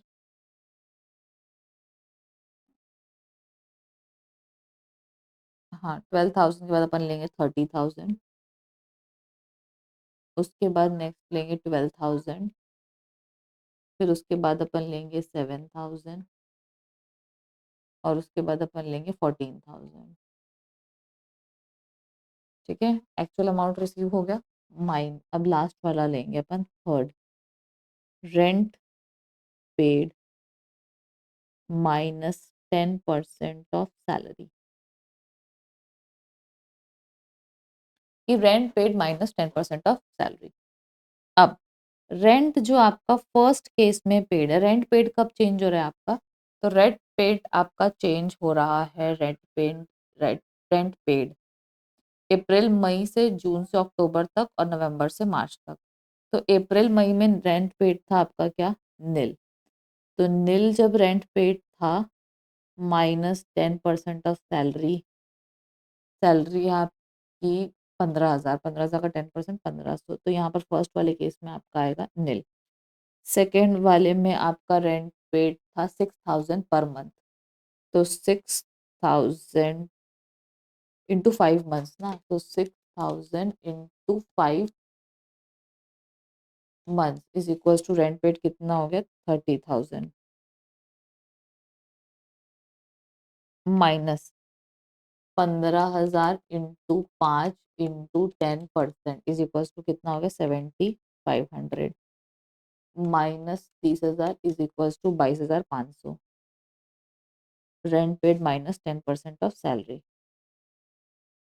थर्ड वाला है आपका 8,000 पर मंथ, तो 8,000 पर मंथ इंटू कितने महीने का था, 2 महीने का, तो 8 दूनी 16, तो 16,000 रुपये माइनस नवंबर और दिसंबर में सैलरी थी 15,000 ही, तो 15,000 into 2 into 10% is equals to 3,000 रुपये। तो 3,000 रुपये आप माइनस कर दोगे तो आपका आ जाएगा 16,000 माइनस 3,000 इज इक्वल्स टू 13,000 रुपये। तो यहाँ पर आपका आ जाएगा 13,000 रुपीज।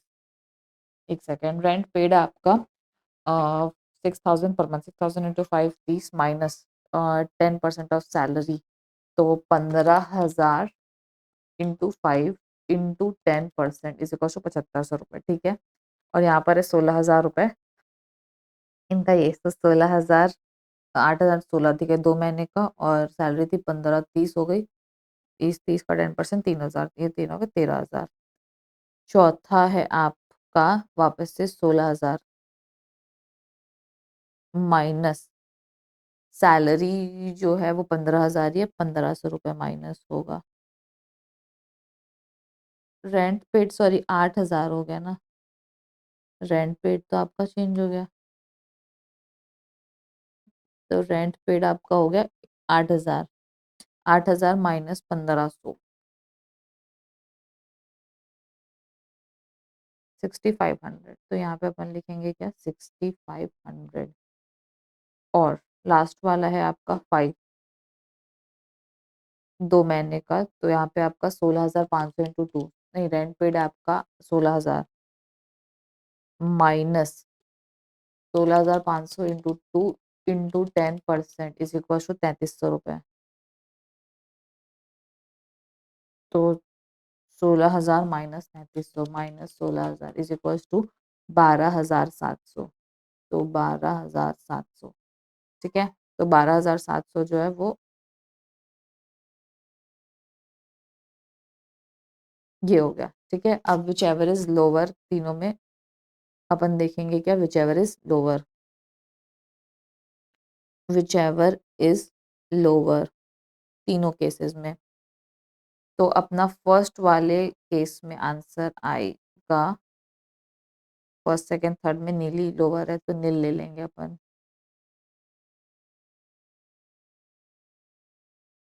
तो यहाँ पे अपना आंसर आएगा नील। सेकंड वाले केस में अपना लोअर है कितना, 22,500, तो यहाँ पर अपना आएगा 22,500। थर्ड वाले केस में आपका लोअर है, सबके केस,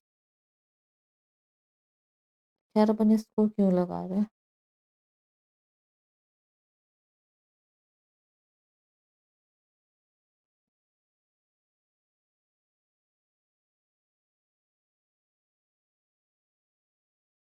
सब जगह से ब्रैकेट हम हटा रहे हैं कि जिसको जब माइनस करना होगा तब ब्रैकेट लगाएंगे। अब 12,500, इसमें सबसे लोअर कितना है, तो इसमें सबसे लोअर है 12,000, इसमें सबसे लोअर है 6,500, और इसमें सबसे लोअर है 12,700, यही है ना 12,700। नील 22,500, 12,000, 6,500, 12,700। जब इसको माइनस कर देंगे तो मैं अपना आ जाएगा क्या, टैक्सेबल HRA। तो अपन लेंगे टैक्सेबल HRA, यहाँ पे अपना आंसर आएगा 12,000 माइनस निल, तो अपन अपना ले लेंगे 12,000। उसके बाद सेकंड वाला है आपका 30,000। 30,000 minus 22,500। 30,000 minus 22,500 is equal to 7,500। Third वाले में आपका आंसर आया है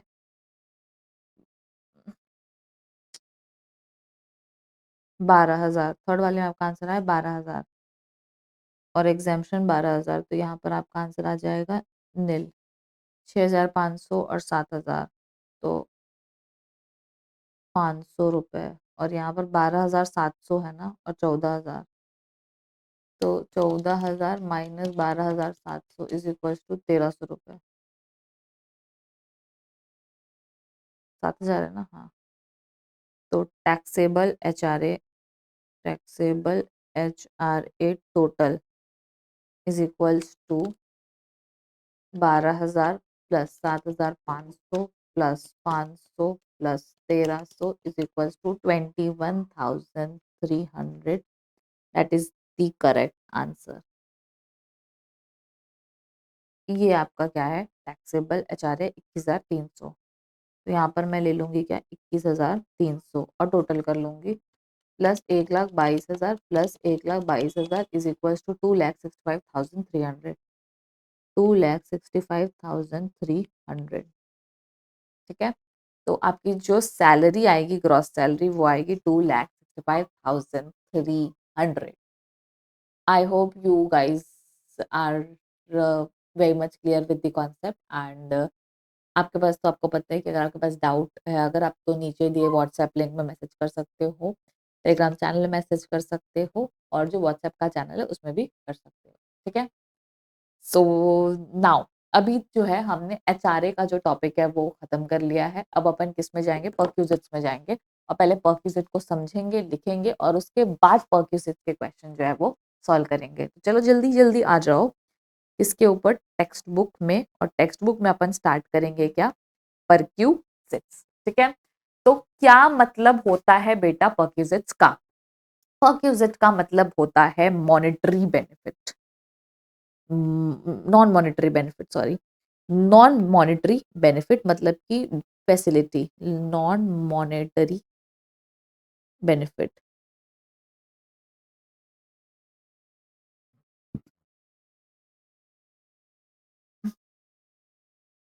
ठीक है।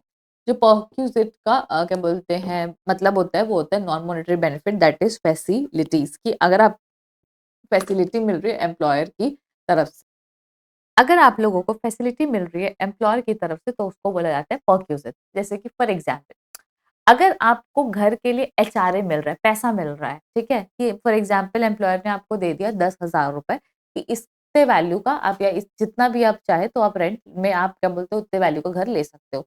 तो एम्प्लॉयर ने आपको 10,000 दिए फिक्स, तो दैट इज फिक्स्ड अमाउंट, तो वो अलाउंस है।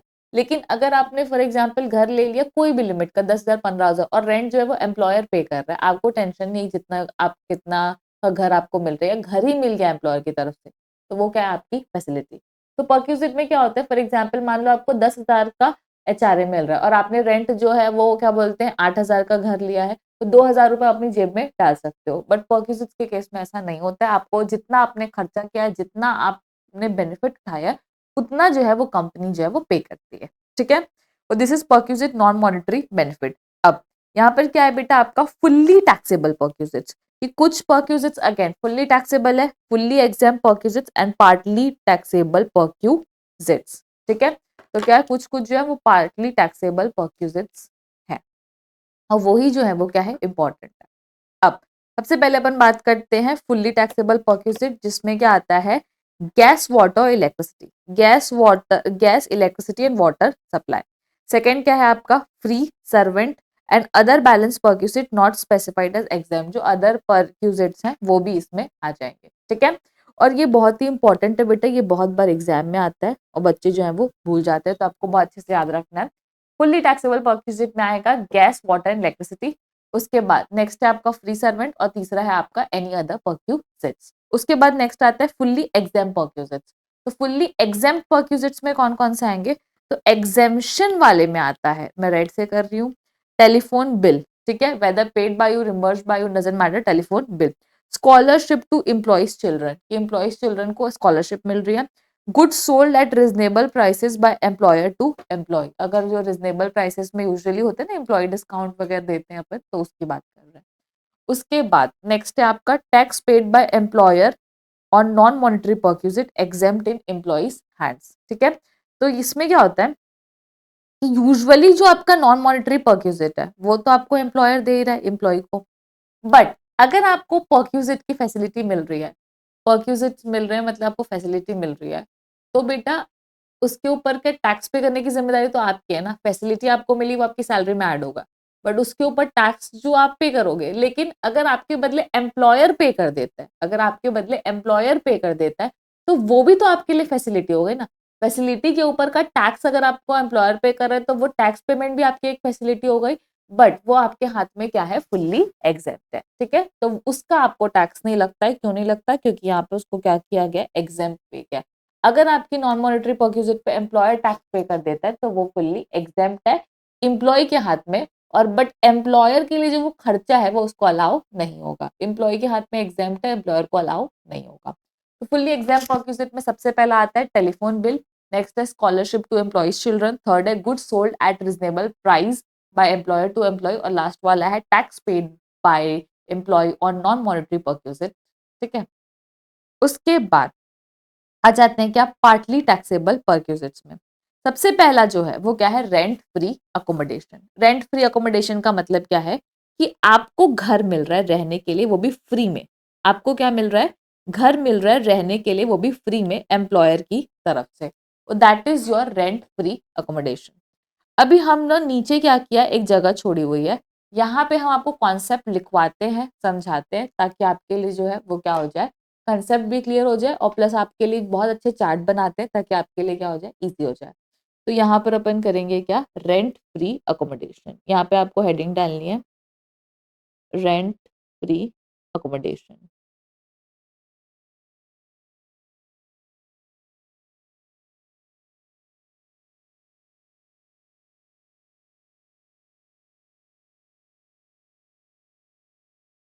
अब चार्ट जो आपको ध्यान से देख के बनाना है, सबसे पहले जो है यहाँ पे अपन ऐसे करेंगे, और ये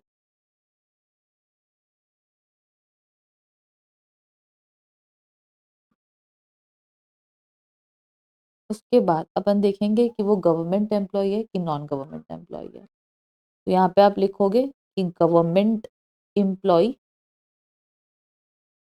या फिर प्राइवेट एम्प्लॉय, तो अपन उसको बोलते हैं अदर एम्प्लॉय,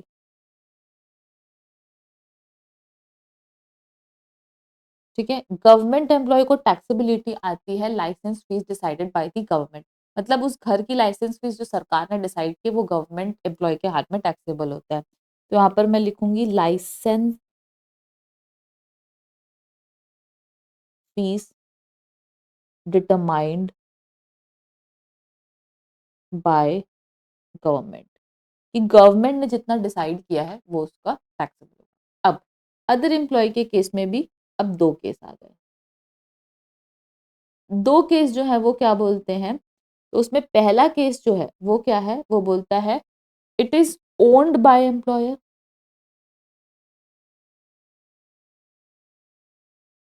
और it is hired by employer,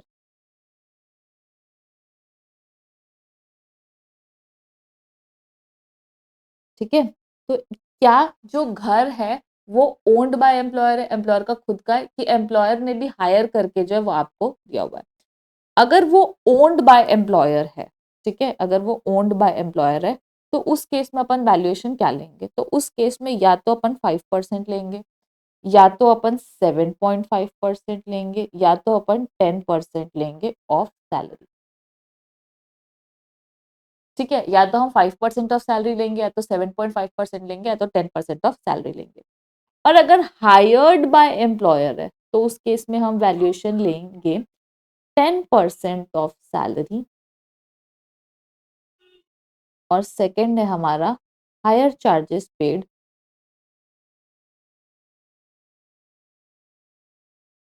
which ever is lower. तो यहाँ पे लिख देते हैं विच एवर इज लोअर।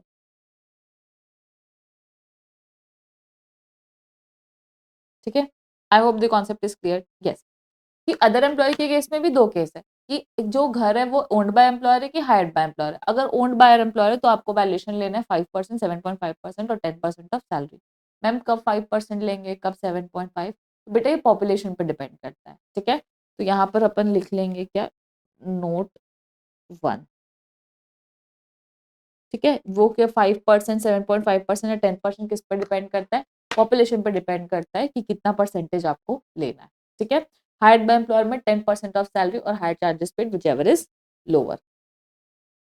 अब अगर फॉर एग्जाम्पल मान लो कि जो एम्प्लॉयर है बेटा वो फर्नीचर भी प्रोवाइड करता है, चाहे गवर्नमेंट हो चाहे दोनों, इसलिए मैंने पूरा एरो बनाया है, furniture also provided, furniture also provided, कि साथ में फर्नीचर भी मिला है भाई। तो जो फर्नीचर मिला है वो भी ओन्ड है कि रेंटेड है, वो भी तो हो सकता है ना कि वो ओन्ड है या रेंटेड हो। वापस से अपन केयर करेंगे केस, ओन्ड बाय एम्प्लॉयर, और दूसरा जो केस है वो है हमारा हायर्ड बाय एम्प्लॉयर, कि फर्नीचर भी या तो ओन्ड बाय एम्प्लॉयर है या हायर्ड बाय एम्प्लॉयर है। अगर वो ओन्ड बाय एम्प्लॉयर है तो वैल्यूएशन होगा हमारा 10% ऑफ कॉस्ट, कि जो भी उसका कॉस्ट होगा उसका 10% वैल्यूएशन ले लेंगे। और अगर हायर्ड बाय एम्प्लॉयर है तो हायर चार्जेस पेड,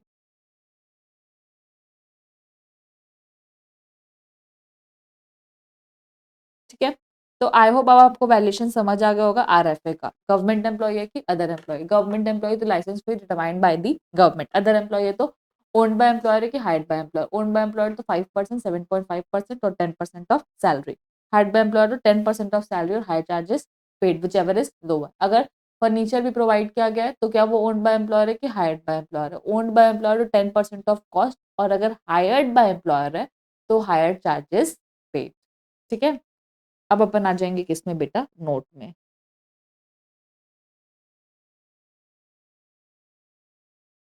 नोट में सबसे पहला नोट जो है वो अपन लिखेंगे पॉपुलेशन के बारे में, ठीक है। तो पॉपुलेशन के बारे में अपन लिखेंगे, if house is owned by employer, if house is owned by employer, ठीक है, house is owned by employer, then valuation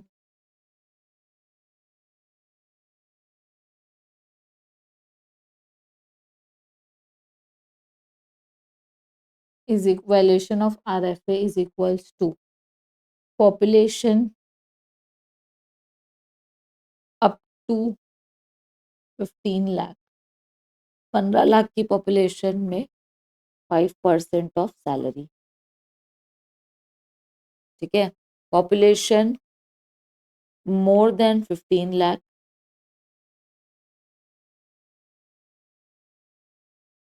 more than 15 lakh up to 40 lakh में अपन लिखेंगे 7.5% ऑफ सैलरी। उसके बाद नेक्स्ट है population more than 40 lakh, more than 40 lakh का population है तो अपन लिख लेंगे 10% ऑफ सैलरी, ठीक है। तो 5% ऑफ सैलरी, 7.5% ऑफ सैलरी और 10% ऑफ सैलरी। तो ये हमारा नोट नंबर 1 हो गया। अब अपन नोट नंबर 2 लिखेंगे, about salary, definition, definition for RFA, rent free accommodation के लिए सैलरी का मतलब क्या है। मैम ये सैलरी कहाँ यूज होने वाली है, तो ये सैलरी आपकी यूज आएगी यहाँ पर। आप लोग ना कि 5% ऑफ सैलरी, तो सैलरी का मतलब क्या होता है, तो वो यहाँ पर है। यहाँ पर आपने बोला है 10% ऑफ सैलरी, तो सैलरी का मतलब क्या होता है, तो ये दोनों सैलरी की जो डेफिनेशन है वो हम अब नीचे मेंशन कर रहे हैं, ठीक है।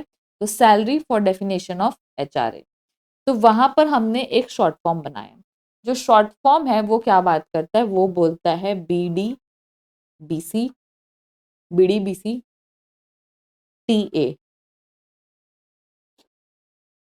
ठीक है, BDBC TA। अब तो मैम बी का मतलब क्या है? तो बी का मतलब है बेटा बेसिक सैलरी।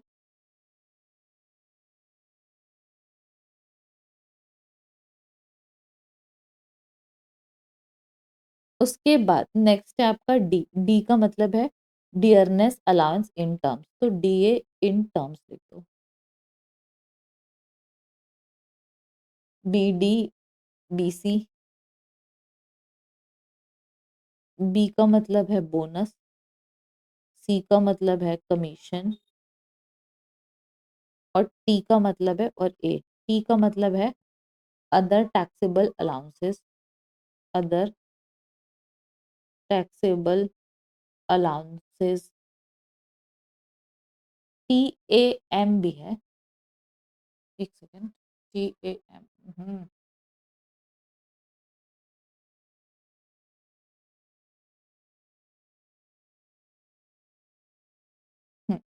तो यहाँ पर TAM कर लेते हैं, टैम कर लेते हैं इसको, TAM। तो यहाँ पर TA का मतलब है टैक्सेबल अलाउंसेस, TA, और M का मतलब है monetary benefit.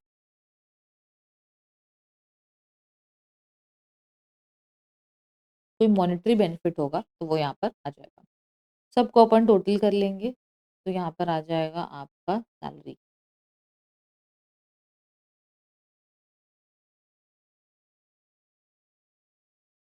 Salary for RFA, but it does not include something. इसमें क्या क्या चीजें नहीं आती है, तो यहाँ पर आपको लिखना पड़ेगा but it does not include, but it does not includes. ये क्या चीजें जो है वो इंक्लूड नहीं करता है? सबसे पहला है आपका परक्यूजिट्स। परक्यूजिट्स इसमें नहीं आते हैं, ठीक है। उसके बाद दूसरी चीज जो इसमें नहीं आती है वो है क्या? रिटायरमेंट बेनिफिट, ठीक है। तो lump sum payment on retirement, lump sum payment on retirement.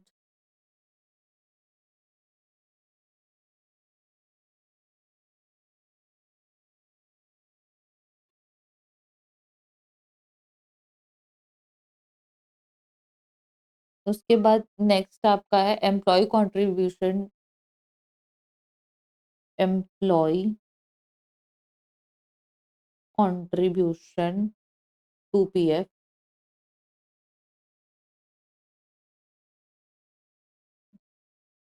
To PF and interest thereon, and interest thereon, ठीक है। Employee contribution to PF and interest thereon, तो ये सारी चीजें जो है वो इसमें इंक्लूड नहीं करती है। तो this is also one of the most important note की सैलरी डेफिनेशन फॉर HRA, कि HRA की जो डेफिनेशन है वो क्या है, ठीक है। उसके बाद अपन आते हैं कि किसमें? थर्ड नोट में। थर्ड नोट जो है वो बोलता है, वो बात करता है house is hired by employer, if house is hired by employer, ठीक है। अगर मान लो कि हाउस जो है वो employer and more and given to employee, and given to employee, and given to employee for more than 1 year, for more than 1 year, ठीक है, कि 1 साल से ज्यादा के लिए जो है वो दे दिया एम्प्लॉय को। देन, जी ध्यान रखना, ध्यान से सुनना, ठीक है। कि अगर फॉर एग्जाम्पल मान लो कि जो घर है वो हायर्ड बाय एम्प्लॉयर है, क्या है? हायर्ड बाय एम्प्लॉयर, ठीक है। हायर्ड बाय एम्प्लॉयर है और 1 साल से ज्यादा के लिए दिया गया है, तो जो सेकेंड ईयर का वैल्यूएशन है वो फर्स्ट ईयर के वैल्यूएशन प्लस उसका जो इन्फ्लेशन एडजस्ट करने के बाद जो अमाउंट है जो CII से निकल के निकलता है वो उससे ज्यादा नहीं हो सकता।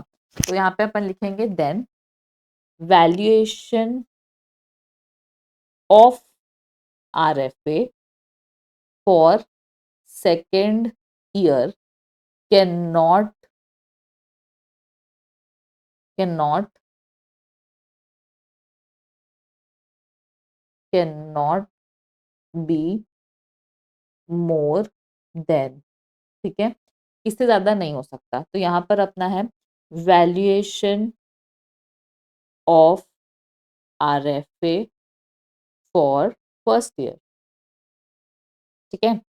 फर्स्ट ईयर का जो आरएफए है उसका वैल्यूएशन जो है वो आपको लेना है, ठीक है, divided by CII of first previous year, CII of first previous year, ठीक है। मतलब जिस साल में आपको मिला था, जो जो जिस साल का आरएफए है उसी साल का आपको क्या लेना है, सीआईआई ले लेना है, इनटू करना है आपको CII of the current year से, सीआईआई ऑफ करेंट ईयर,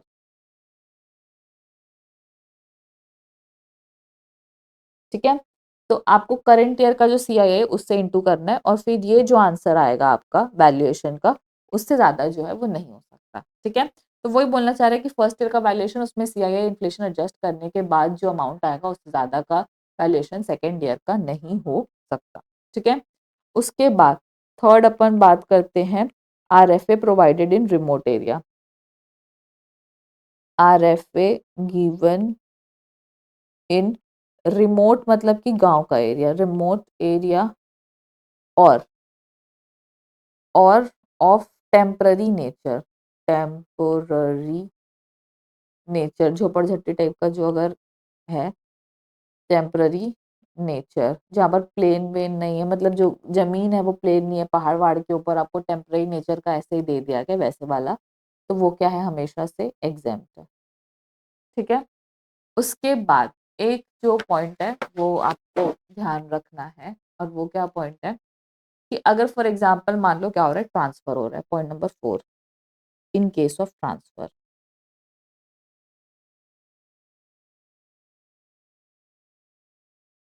किस बारे में बात चल रही, ट्रांसफर के बारे में बात चल रही। तो ट्रांसफर के केस में फॉर एग्जाम्पल मान लो कि अगर आपको एक से ज्यादा घर मिले, केस क्या इस महीना, आपका ट्रांसफर हो गया, आप रहते हो रायपुर में, आपका ट्रांसफर हो गया मुंबई, अब यहाँ पर आपको एक आरएफ है, एक घर मिला हुआ है, अब मुंबई जा रहे हो, अभी यहाँ पर आपकी फैमिली जो है वो यहाँ रहती है ये वाले घर पे, अब मुंबई जा रहे हो, आपको एक घर और मिला है जहाँ पर आप रह रहे हो, तो आपके पास दो घर हो गया, एक में आपकी फैमिली रह रही है रायपुर में, और आप जहाँ पर रह रहे हो मुंबई में।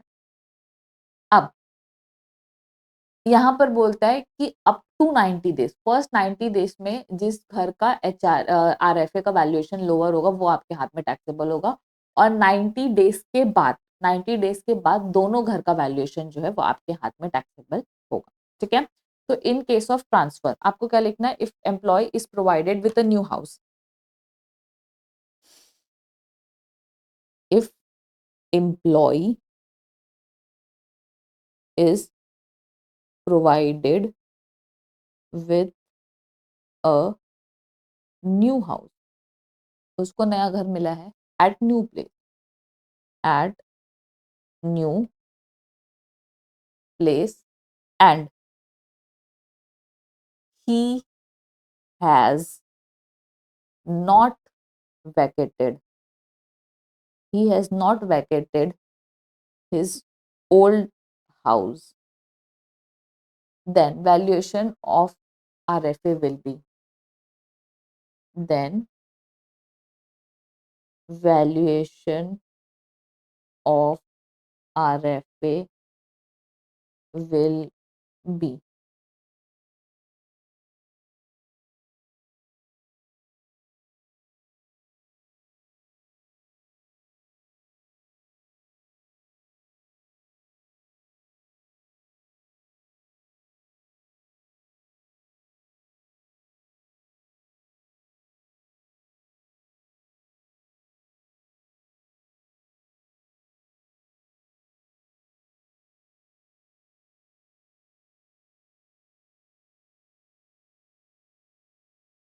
up to first 90 days, up to first 90 days, ठीक है, कि up to first 90 days और after 90 days,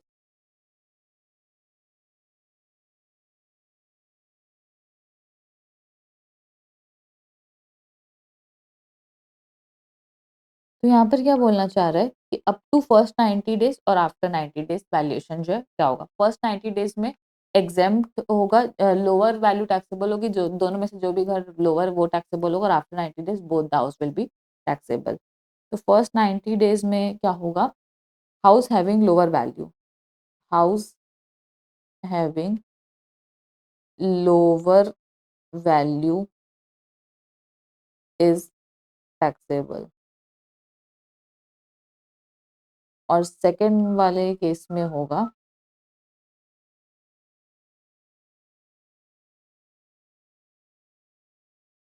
both the house value, both the house value taxable, कि दोनों घर का जो आरएफए है वो टैक्सेबल हो जाएगा। So I hope you guys got the concept. ठीक है, तो अभी अपन क्या करते हैं, एक बार आरएफए और रिवाइज कर लेते हैं और उसके बाद फिर जो है इस टॉपिक को वो करते हैं। ठीक है, सबसे पहले क्या है आपका रेंट फ्री अकोमोडेशन।